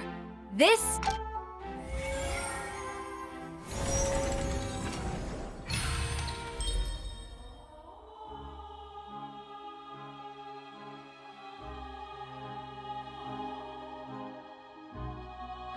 So that's what happened. Wait, you're telling me something as dangerous as water from the primordial sea has been used for all these years? What a great theory. It also explains Callus's and Jacques' respective motives. I guess they didn't shoot each other after all. Mr. Marcel, you are the one being charged with the crime. You should provide a rebuttal if you wish to prove your innocence. Ah, but I think I agree with everything Navia just said. In fact, there was nothing in her speech that directly implicated me. Then, may I ask some questions? In my opinion, we primarily need to determine two things. One, do you have the evidence to back up your claims? I'm afraid not. At least not at this very moment. Boo! If you don't have any evidence, you should just go home! I may not have the evidence with me, but I know where I could go to collect it. If we look up the deserted clothes against a record of people who went missing around the same time, we should be able to find a match. Considering the serial disappearances case, the guards probably kept careful records of all missing persons from around that time, regardless of age or gender. That makes sense to me. Monsieur Neuvillette, I would consider this to be a reasonable investigative direction. Why do I feel like Farina's acting a little differently today? Maybe she's scared of embarrassing herself again? Alternatively, she's become more diligent after charging an innocent citizen in the last trial. My second question has to do with the ensuing duel. If the truth is indeed as you described, then why didn't Mr. Callis explain himself in court? If he had testified that a person had been dissolved, he could have at least mounted a defense. I've thought about this too, and the answer is actually pretty simple. He felt there were things that were more important to him. The dissolving power of water from the primordial sea is an important secret for the true culprit of the serial disappearances case. My father could have exposed it for all to see, but he chose to take it to the grave. At that time, Spina di Rosula was in dire straits, and his reputation had already been shattered. He had no guarantee that going forward with the truth would allow the culprit to be brought to justice. What was certain, however, was that it would paint a gigantic target on my back. Boss once told me that Demoiselle had already been selected as the next target of the serial disappearances case. What? If the secret had gotten out, the culprit would have fought an all-out war with Espina right there and then. I wouldn't have been the only one in danger. All of us would have stood to lose our lives. Of course, the guards might eventually figure out the truth of the matter and determine that we were in the right. But what good would that do? How can a hollow verdict protect anyone? Had this opera house ever given my father any kind of confidence in its brand of justice, Spina di Rosula would have had no reason to exist. But by staying silent, we retained the ability to deter our opponents and continue the stalemate. I was able to become Spina di Rosula's president, which made me harder to target, as well as giving me more time to grow and learn. And once I have figured out the truth and stepped up to the challenge, I will do what this opera house cannot, and restore my father's truth and honor back to him. So, you mean to say, your father intended to die in the duelist's ring? That's right. Do you have— Of course. All you need is to ask his opponent, Clarand. I don't need your apology, your guilt, or your support from the shadows. You don't have to do anything for my sake. But since he entrusted his will to you, Clarand, you should tell us the truth about his sacrifice. So, during the duel, did you believe that Callis was intending to die? Yes, I did. As a champion duelist, I've fought many battles and taken a countless number of dishonored lives. In my line of work, I've seen all kinds of people give their all for the faintest hope to continue living. Some were determined, others passionate, and some even manic and twisted. Just one look and I can tell if a duelist is hoping to live or if they're looking to die. I hereby swear on my name and honor as a champion duelist that Mr. Callis never intended to leave the ring alive. Since that's your testimony, I have no more questions. It appears there really are good grounds to reopen this case. I concur. However, Miss Navia, you still have not explained the link between your father's case and the serial disappearances case. Right? What she said was fascinating, but kind of beside the point. Wait, weren't they just talking about the serial disappearances case? Of course, Your Honor. The two cases are connected via a matter of timing. In my father's case, the culprit intended to kill both Jacques and Callus. As a result, they planned to act after hearing 2 gunshots. And, at the end of Linny's trial, the culprit also only dissolved the victim in front of everyone because they realized they were at risk of being identified. The culprit could only time their actions so precisely if they were already at the scene. Coincidentally, Marcel attended both the banquet and the trial. So that's why you suspected me. Even after hearing your reasoning, I still can't help but find it a little preposterous. I'm used to it, though. You've always been an impulsive and sentimental child, Navia. It's one of your most endearing traits. No need to appeal to pathos. I won't try to refute your points one by one, but even if everything you just said was true, can you prove that I was the only person present at both events? On top of that, does a person have to be physically present to control the timing? Can't someone remotely monitor the place? Don't know what she can say to that. I know that even with that, you might still think you can reduce the list of suspects with some further investigations until I'm the only one left on the list. Alas, who won't feel at least a little hurt by an accusation of murder from a girl you see as your own daughter?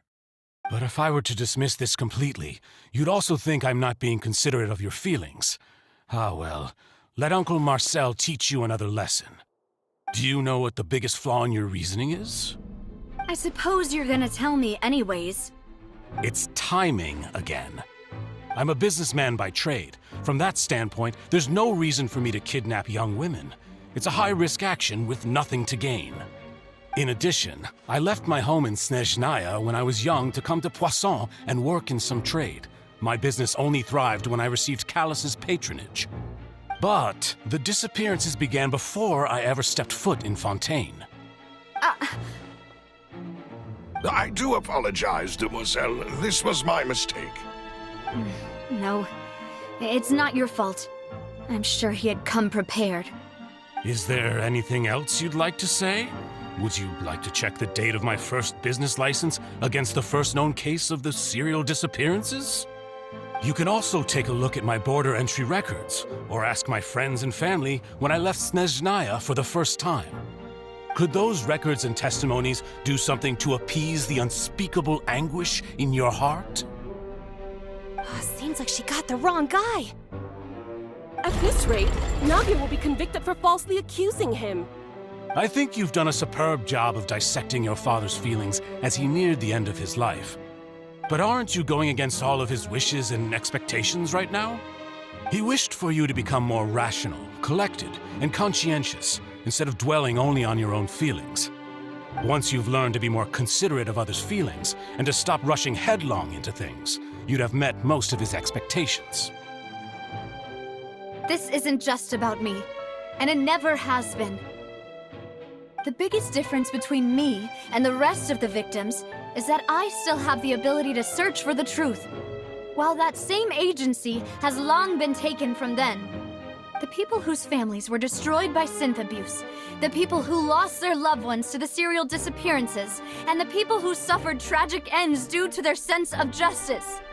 Many people's images are flashing before my eyes. I'm sure some are coming to those of you in the audience as well. And whose image do you see, Marcel? Is it a man named Vacher? Oh, so you do know that name. I'm merely surprised you'd suddenly say the name of someone I've never even heard of. I was waiting for you to say that.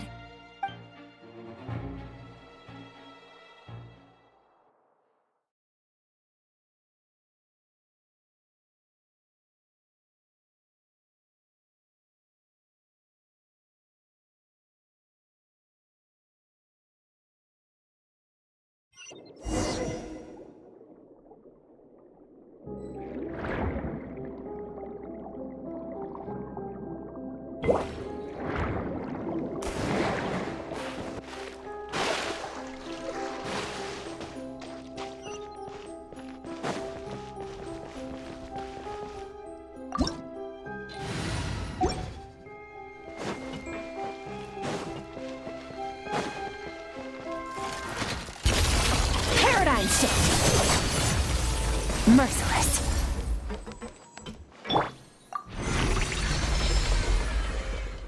Whoa! The floor is going up! Is it because of this mechanism in the middle? That guy really prepared a lot of stuff for this place.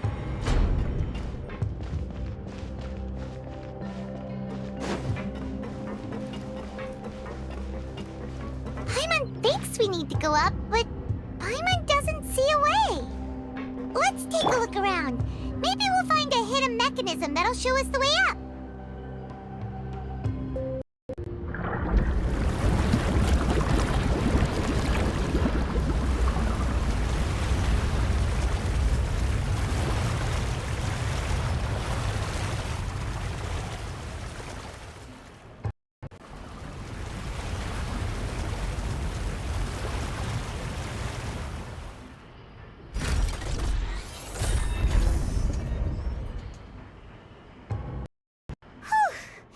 After all that, we finally made it to the innermost sanctum. Though, as expected, the mastermind isn't here.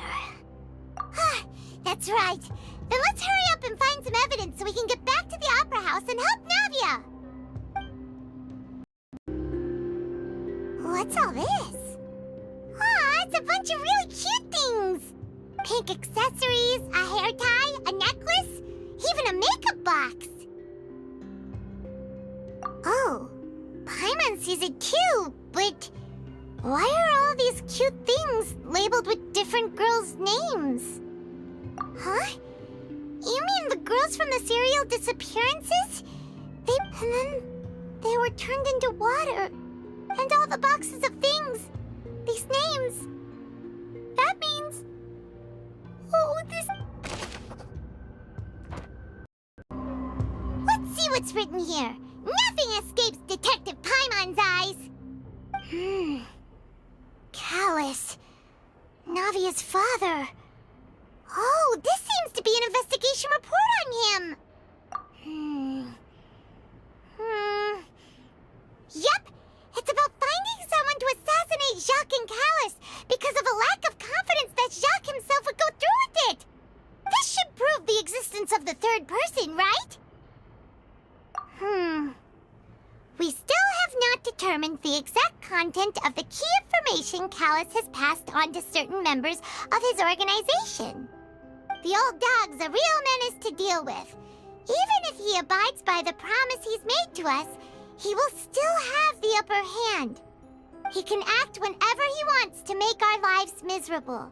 The only option left is to remove him from the picture entirely. I concur. Let's send someone to kill him. He won't declare war as long as we don't touch Navia. Oh, seems like we've got a bunch of correspondence between the higher-ups. They're all just so evil. Oh, look! There's an important-looking basin over here, and it's full of water. That means this is where they make all the synth, and that special water is the main ingredient. If you dilute it with normal water, you'll get synth, but the pure stuff can dissolve a human. Paimon will take notes on this incriminating evidence. Whoa! There's so much synth here, and so many bottles of ingredients that probably just contain the waters of the primordial sea. Mixing in progress, ready to drink, stock sample? Huh. They've also got all the synth pretty clearly labeled. Whoa, there's even fruit-flavored synth? Yep, it's super obvious. What's this over here? Looks like some kind of place for research. Experiment number 16 aims to verify Jacob Ingold's research conclusions on the primordial sea and use his theory as a foundation to achieve a breakthrough. The experiment was a failure. No individual managed to resurface from the water from the primordial sea. Female specimens 22, 23, and 24 were dissolved. Sorry, Traveler. Paimon will try her best. It's just that Paimon's never read something so scary before. How can someone write something that terrible in such a matter-of-fact tone? You read the rest. Paimon's too scared to keep going. So that's why he did all of these experiments. But did he really think he'd be able to find a way just by dissolving people over and over? That's just insane! Huh? Isn't that the name you heard by the fountain? Paimon thought he was an eyewitness in the serial disappearances case. Ah, you mean Vache is the one who did all of these... experiments? So that's it! Vache was no victim, but personally took his lover and... No, that's not it either! If that's the case, why would he want people to resurface from the water? In any case, Paimon will write it all down. Looked at almost everything here, and it seems like our theories were spot on. But, yeah, we haven't found anything that reveals his true identity. No wonder even Neuvillette wasn't able to find anything. Whoever it is probably destroyed everything to do with that name a long time ago. That way, even if we bring all this back to the opera, we won't be able to identify the true culprit. Sure thing. Paimon won't admit defeat to this guy either. Take that side and Paimon will take this side. Check everything carefully. We'll find something for sure.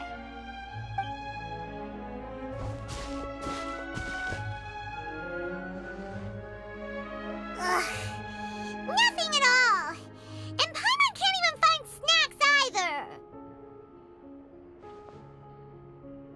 Whoa, really? Let Paimon see. Vinier. Isn't that Vache's lover's name? Then you found her diary. Let's see. Aw. It's just a normal diary chronicling their love story. She was so sweet, too. Oh.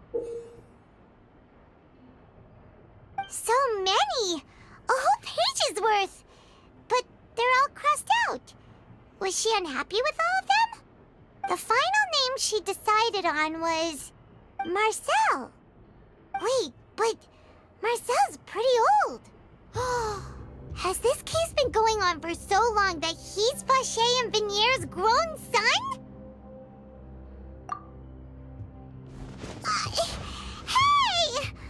Paimon still hasn't figured it out yet.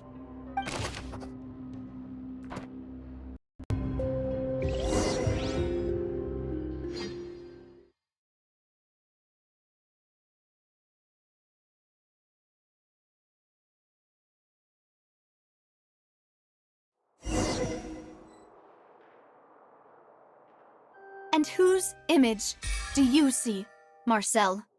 Is it a man named Vache? Oh, so you do know that name.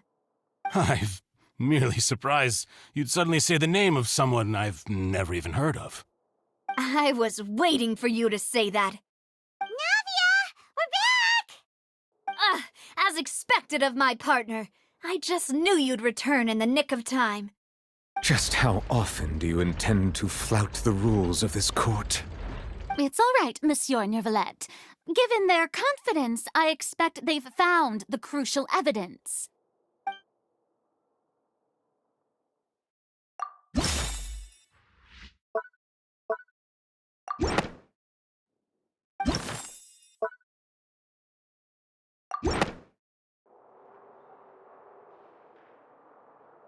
But the truth of it, Marcel, is that you've always been Vache. Huh? We've investigated your lair, and we already know everything! After your lover, Venier, was dissolved, you kept abducting young women to experiment on the hopes of bringing her back to you! You even created Marcel as a new identity, and destroyed all records of your past as Vache! So that's it. Even the villains in opera performances rarely go that far. And with that, Marcel's motive has now been established. This information regarding your past also dismantles your prior timing defense. Well, Marcel, do you know where you went wrong? You fixated your gaze on the lover that passed away, instead of paying attention to the living people around you. So, you never noticed how we changed, or how we grew as individuals. You also never understood Boss's real expectations for his daughter. Or our determination to see things through. Your determination. Mr. Marcel, please speak up now if you would like to defend yourself. Otherwise, the trial will move on to the next stage. Do you really think I wanted to do any of this? Pay attention to you? What for? Have you ever paid attention to me? Ever empathized with my pain? Ever known how it feels to watch the love of your life dissolve right in front of your eyes? No one helped me. No one even believed me. All those decades ago, even the officers from the Maison Gardiennage were laughing at me. They said there's no way a human being can turn into water. So I must have gone mad from grief. Vinier's death was brushed away by all of you as if it didn't matter at all. Well, now you know, don't you? Ha! Well, it's too late now. All those who were dissolved are gone forever. You only have yourselves to blame. You set up this ornate opera house in pursuit of your so-called justice, your beloved drama, while turning a blind eye to the suffering of the people. Venier is dead. We promised each other that we would always be together. Wherever she goes, I will follow. But I'm not from this blasted place, so I can't be dissolved, no matter what I do. Hey, is that water from the primordial sea that he's drinking?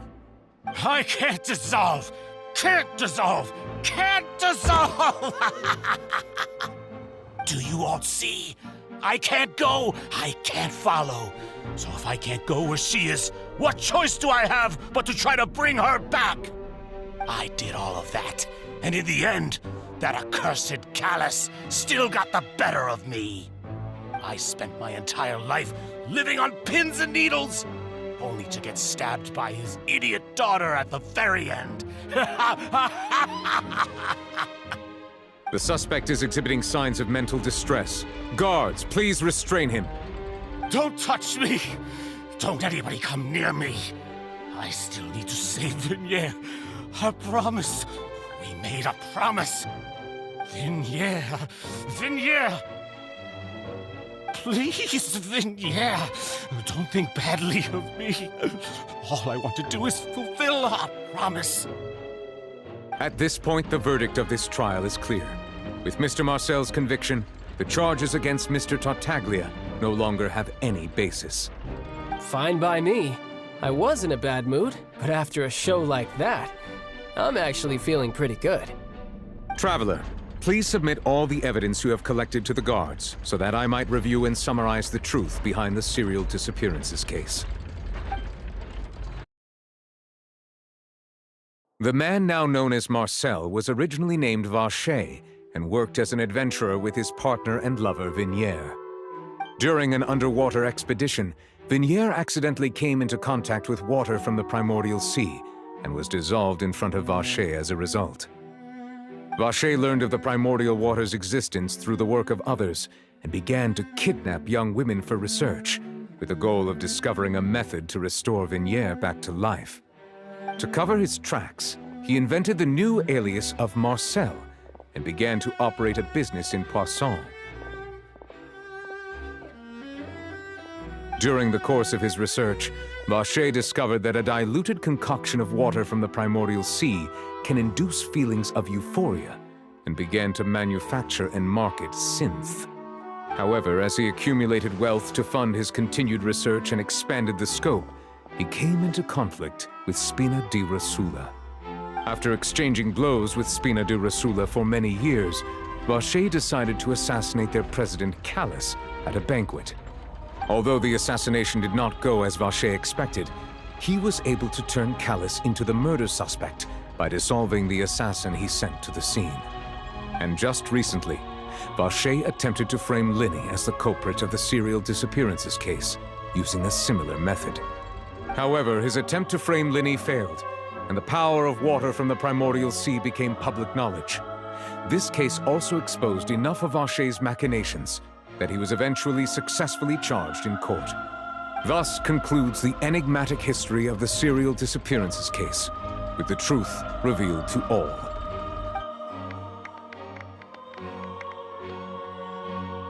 The Oratrice will now deliver the final verdict regarding the charges against Mr. Vacher.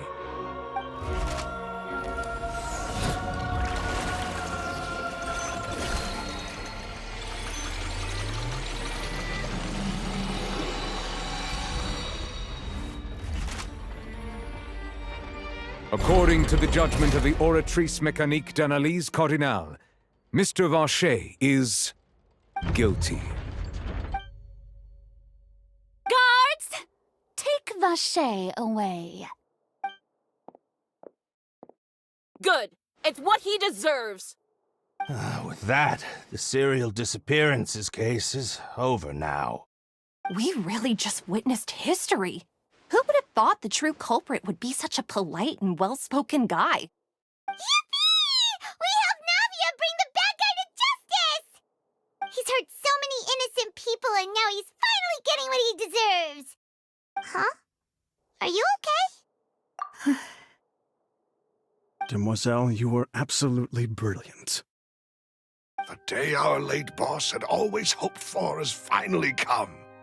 You can rest easy now, knowing justice has been served.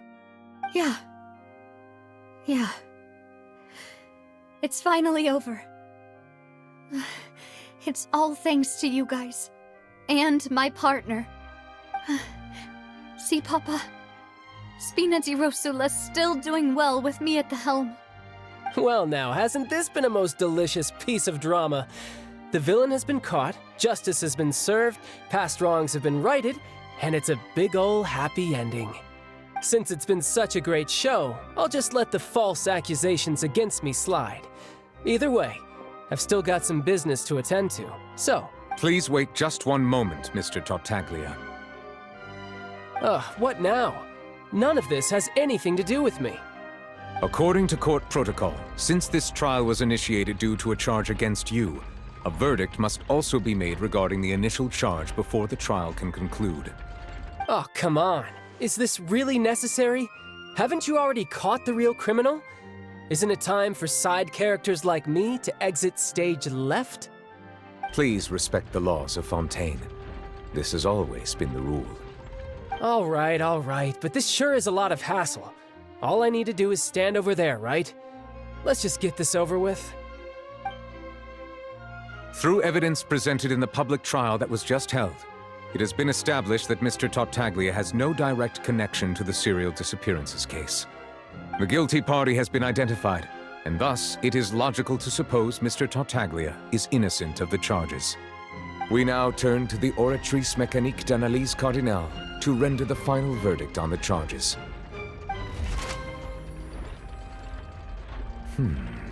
According to the judgment of the Oratrice Mécanique d'Analyse Cardinale, Mr. Tartaglia is guilty. What? Hey! That's not funny! Didn't you just say I'm supposed to be innocent? What's with this verdict? Is your justice machine malfunctioning? Huh? This has never happened before. The Oratrice? actually returned a different verdict from the Chief Justice. I mean, have you ever heard of an innocent Fatui Harbinger? Do you think the Oratrice might have just convicted him on general principle? But weren't the charges about the serial disappearances case?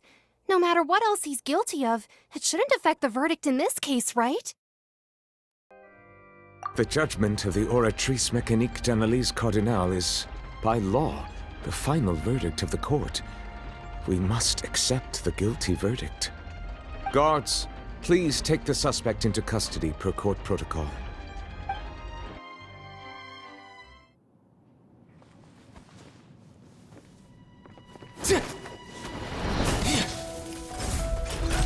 So this is how justice is done in Fontaine. What a joke. You've got your rules. Well, I've got mine too!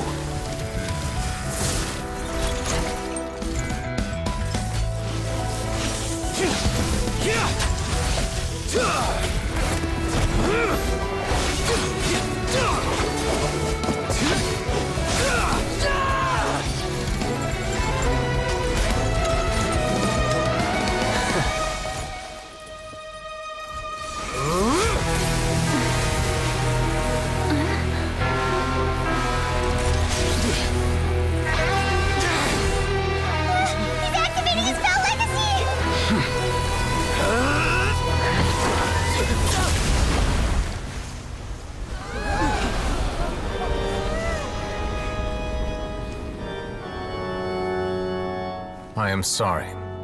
If you have been wronged, we will find the truth. But the rules of the court must be upheld.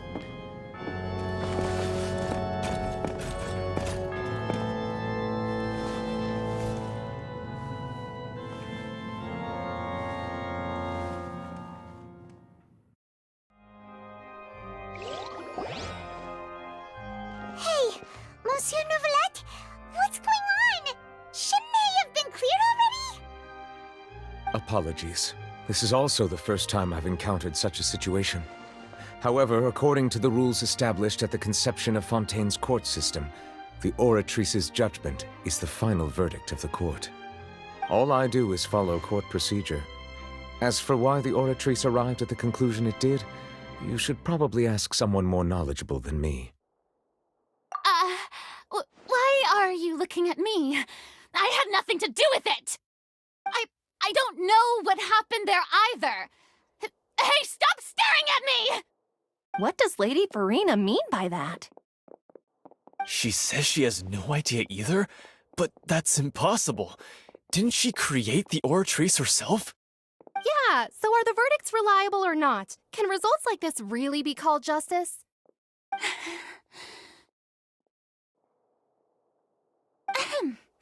My dearest citizens, did you really think we'd allow an incorrect verdict to be handed out in this court? Did you really believe that the judgment could be mistaken or be the result of some sort of random mishap?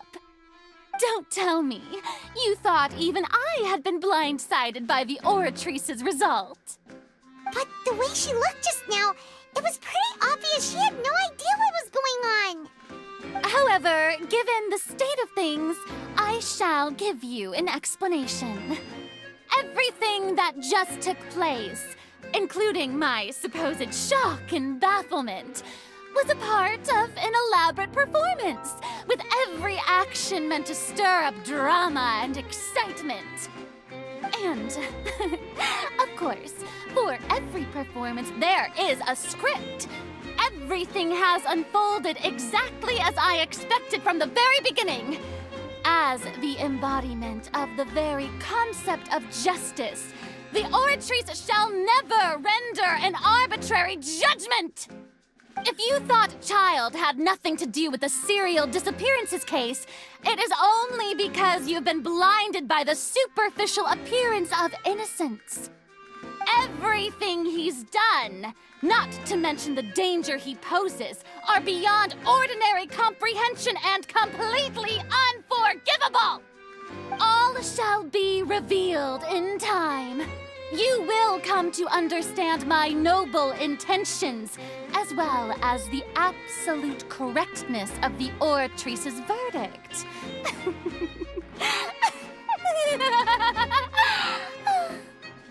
Now, having said that, although I hate to leave things hanging in suspense, it is now time for this performance to end. As the lead actress, I shall be the first to take my leave. Toodaloo! So she chose to make her escape after all, did she? So you're saying we shouldn't put much stock into what she just said? She probably just put on that performance to save face. As for the truth, it's unlikely that she actually has any idea. However, please be assured that I will continue to investigate this case in a personal capacity. Just as I promised, if the judgment has been incorrect, we will do our utmost to clear his name. All right. Even though we feel pretty badly for him, we'll take your word for it for now. After all, he's done plenty of bad stuff, so he should have known he'd go to prison someday, right?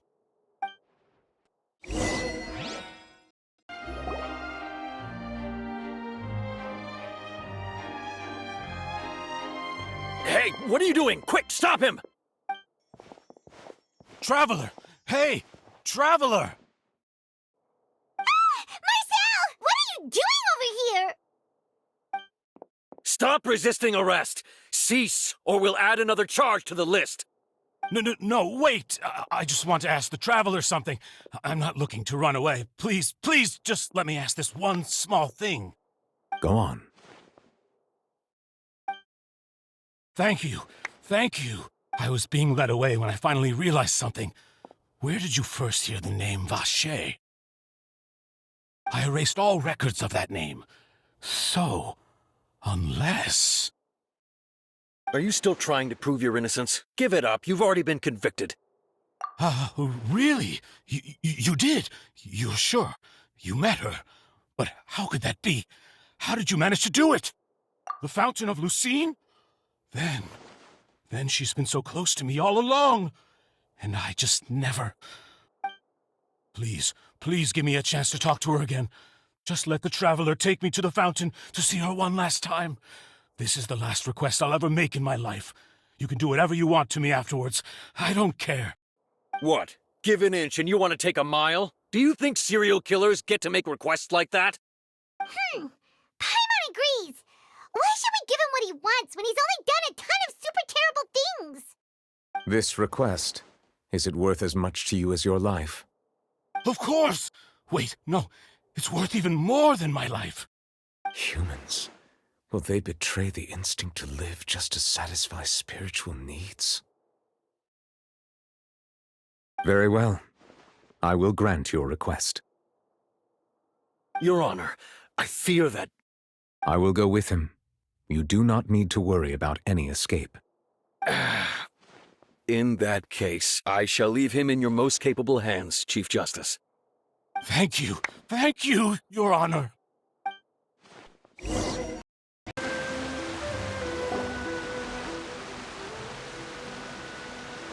Is this the place? You said she's here, but what do I need to do to see her? Yeah, and even Paimon could hear her after drinking that thing. Didn't you just drink a lot of it on the stage as well? Oh, in that case... Vacher! Ah! Yes, that's it! So you heard it too! Vignier, it's me! It's me, Vacher! Vacher? Vacher! I'm here! Where are you, Vignier? I'm coming for you. Hey, wait! Be careful! Hey, what?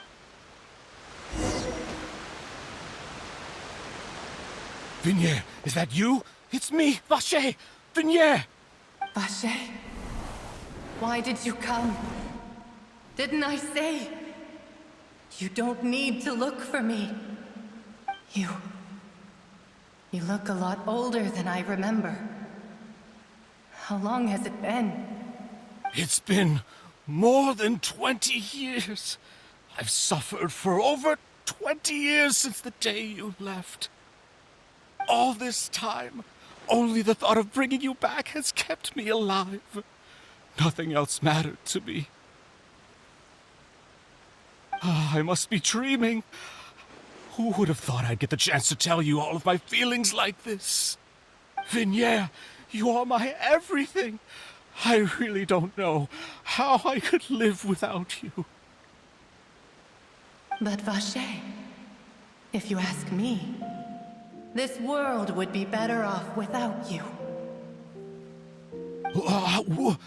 What are you saying? If not for you, I would have finished my law degree and probably become a top-tier attorney one day.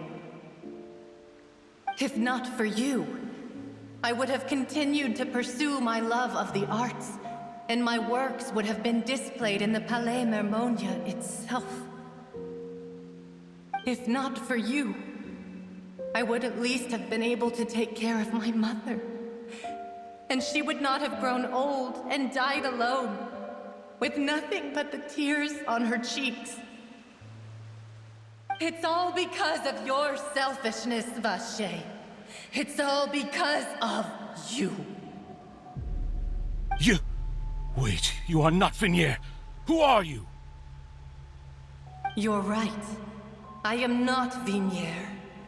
I am the sacrifices.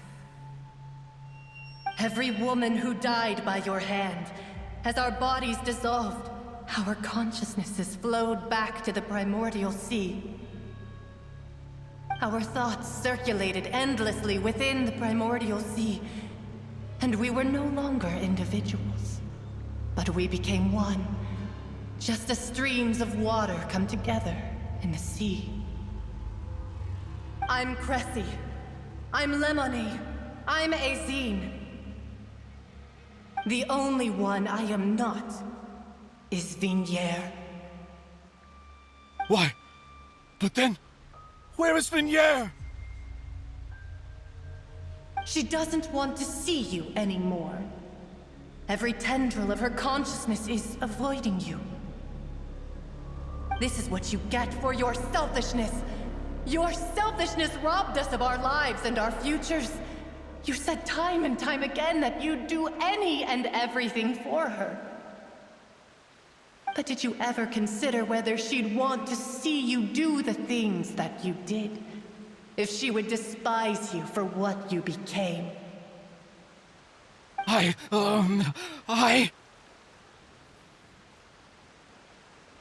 You are a liar, a heartless murderer, and a cowardly narcissist. The only thing you are not is Vignier's beloved.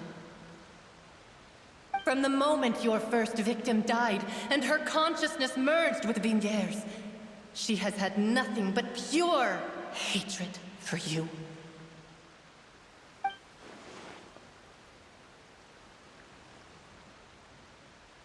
No! Vignier! She can't hate me. Let me see her, please. Have mercy. You still don't understand. When I said don't look for me, that came from the real Vignier. She really doesn't want to see you anymore. But on top of that, she also said that because it's her final drop of pity for you. She said that because she knew that if you did come here, we will show no mercy to you. Vache. Vache? Vache. Vache. Vache. Vache. Drown.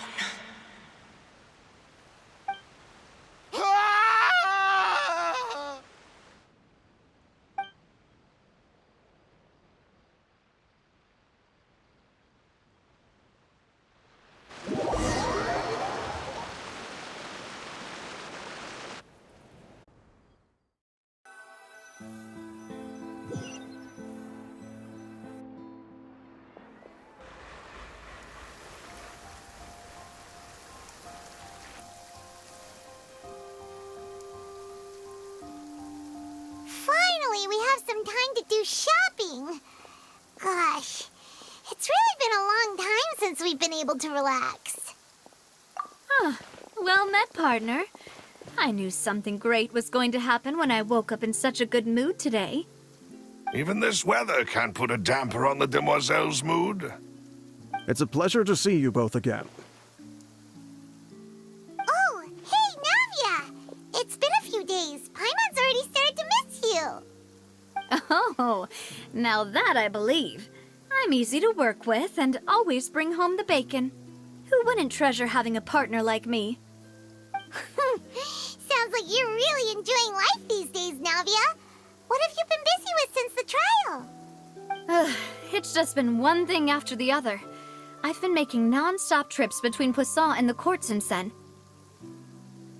Everyone from Spina di Rosula organized a memorial for my father. We never held a memorial when he first died, since everyone knew that even if we held one back then, no one was going to come. This time, though, everyone in Poisson, and even many people from the court, all attended. So his name's definitely been cleared now. That's what we like to hear. It's been the dearest wish of Demoiselle all along. That blasted stubborn fool. I was right to put my faith in him. I'm so glad I didn't give up on the case all those years ago. Oh, by the way, I ran into Charlotte just after I left the memorial service. Well, maybe it'd be more accurate to say I knew she would be there, and there was no way she'd just let me go. Huh? So you know Charlotte too? The Charlotte? Journalist from the Steambird? Yeah, way back when I first became the president of the Spina di Rosula, she was all over me. Wouldn't take no for an answer. I believe the story was called The True Heart of Darkness, Secret Tales of the Yellow Rose. To be fair, though, it was a really flattering feature. So, we've been on pretty good terms ever since. She was trying to lean on our friendship to get me to do an exclusive piece on the serial disappearances case. Oh yeah, she told us about that. She's always been super interested in that case, so now her wish has finally come true too! Anyway, I told her to make sure that when she writes about you guys entering the opera house with the critical evidence, that you both sound really cool. Now that's another thing to look forward to. We trust Charlotte's skills with a pen for sure. Oh, and in other news, I also took Clorand out for a meal. Oh, are you two on better terms now? While you were investigating Vaché's headquarters, Clorand gave testimony on my father's behalf. It was thanks to her that we were able to turn the tide. I wanted to thank her. I mean, there's also no point in being awkward all the time, so we took the chance to reconcile with each other. Oh, that's great. Paimon also thought Clorand wasn't actually a bad person. Anyway, now that the case has finally been solved, perhaps it will slowly begin to fade from the public consciousness. Oh, actually, there's still one last thing I need to do. What is it? I should pay a visit to my father's grave, and tell him the truth of what happened, as well as how it all ended. And on top of that, just how much people still look up to him, to this day. That includes me. Miss Navia. Indeed. We want to... Sure thing. I'd like you two to share the moment with me. After all, without you, there might not have been such a positive ending. And in that case, everyone, let's be off. Considering the recent weather, we'll be lucky if we can reach Poisson before dark. Yeah, you're right. It's been raining non-stop for a few days now.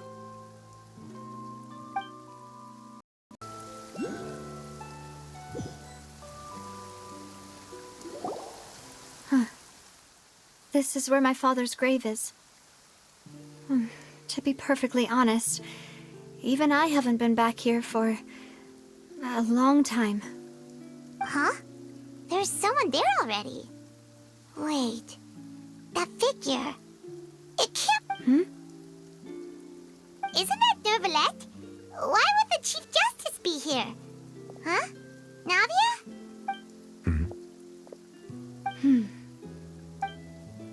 My apologies. I should have asked before coming to pay my respects. Don't say that. Sorry about that. Oh, I was trying to say there's no need for you to apologize. I wanted to show my father how much I've grown. But still, I doubt I've grown to the point that even the Chief Justice would feel compelled to apologize to me over and over. In that case, I will stop apologizing for now. You really could use some pointers on understanding human emotions, Monsieur Neuvillette. In any case, why did you come to Poisson? Well, ever since that day, I've been turning a question over and over in my head. Just what is justice anyway? There was once a time when I didn't want to believe that there could be anything more important to humans than life itself. Oh, rather than that, it's probably more truthful to say I didn't believe humans were capable of resisting the most basic instinct of living things. That they could rebel against their own nature, or consider certain things to be more important than their own lives. Which is also why I didn't stop your father from beginning that fateful duel. I believed that a truly innocent man would never throw away his life like that. That there was nothing, should have been nothing more important than one's own continued survival. But Mr. Callis proved me utterly and decisively wrong. If not for his sacrifice, the serial disappearances case would have remained unsolved to this day. Mr. Callis made the choice he did for his daughter, for his associates, and for many people completely unrelated to him. And in the end, from a certain perspective, one could say that he did it all for the sake of justice. A justice that's higher than life itself. So, you asked me why I came here. I just wanted to say my apologies to Mr. Callis in person. I should have noticed all of this much sooner. This regret has filled me with a sadness that has haunted me for days. That high and mighty chair in the opera Epiclese indeed insulates one from many important things. Spina di Rosula, thank you so much for your hard work and perseverance. I'm sorry for being mad at you before. So, you're actually one of those types that's cold on the outside, but pretty thoughtful on the inside, huh? That reminds me of Silver, one of my guys. Sorry about that. Self-expression is not one of my strong suits. Didn't I just say you don't need to apologize? Ah, so Navia and Neuvillette seem to have made their peace as well. Let's not disturb them for now. We can wait till after they're done.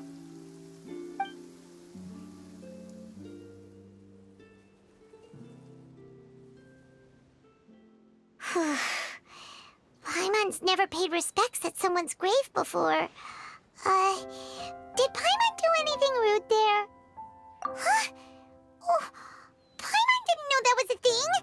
But Paimon doesn't know what she would do if she can't fly. Oh no. Paimon hopes Miss Navia won't be too mad. Anyway, Neuvillette is still standing around there. It's not often that we can catch him alone like this, so why don't we go talk to him for a bit? If we can't talk to Lady Farina, we can at least talk to him, right?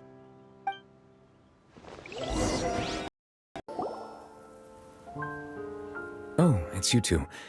Did Miss Navia invite you to come pay your respects to her father?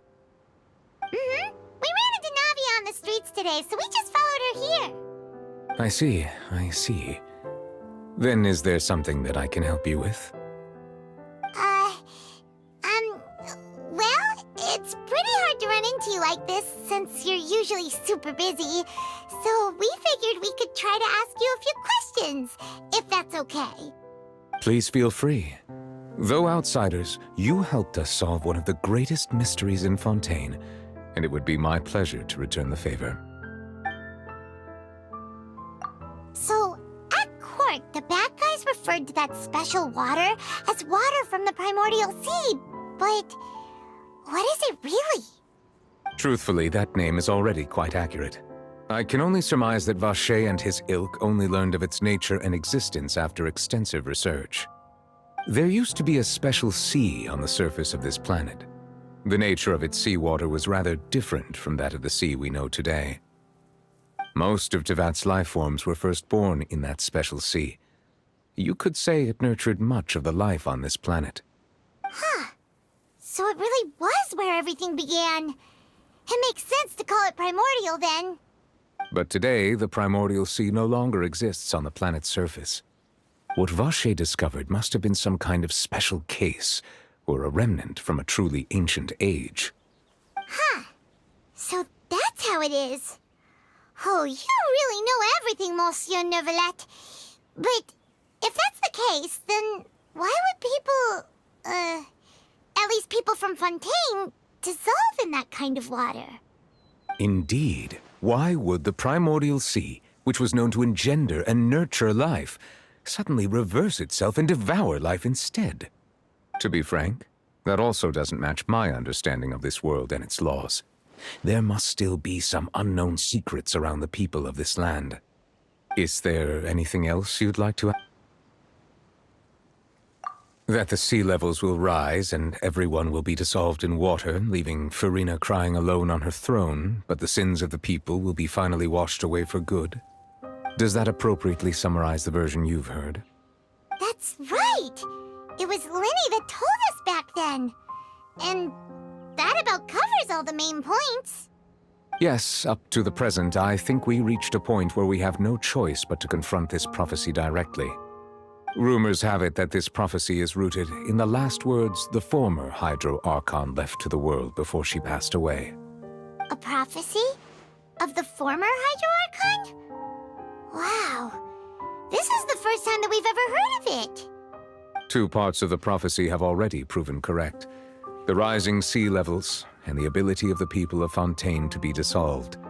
We should be more vigilant and stay on the watch for further signs. Speaking of the prophecy, Farina has also always taken it quite seriously. Indeed, she has been collecting information and intelligence from across Tevat for this purpose. If the rumors were true, then perhaps this prophecy is the conundrum left to Farina by her predecessor. But with Farina being the way she is, can we really trust her to solve it? Is there anything else you'd like to ask me about?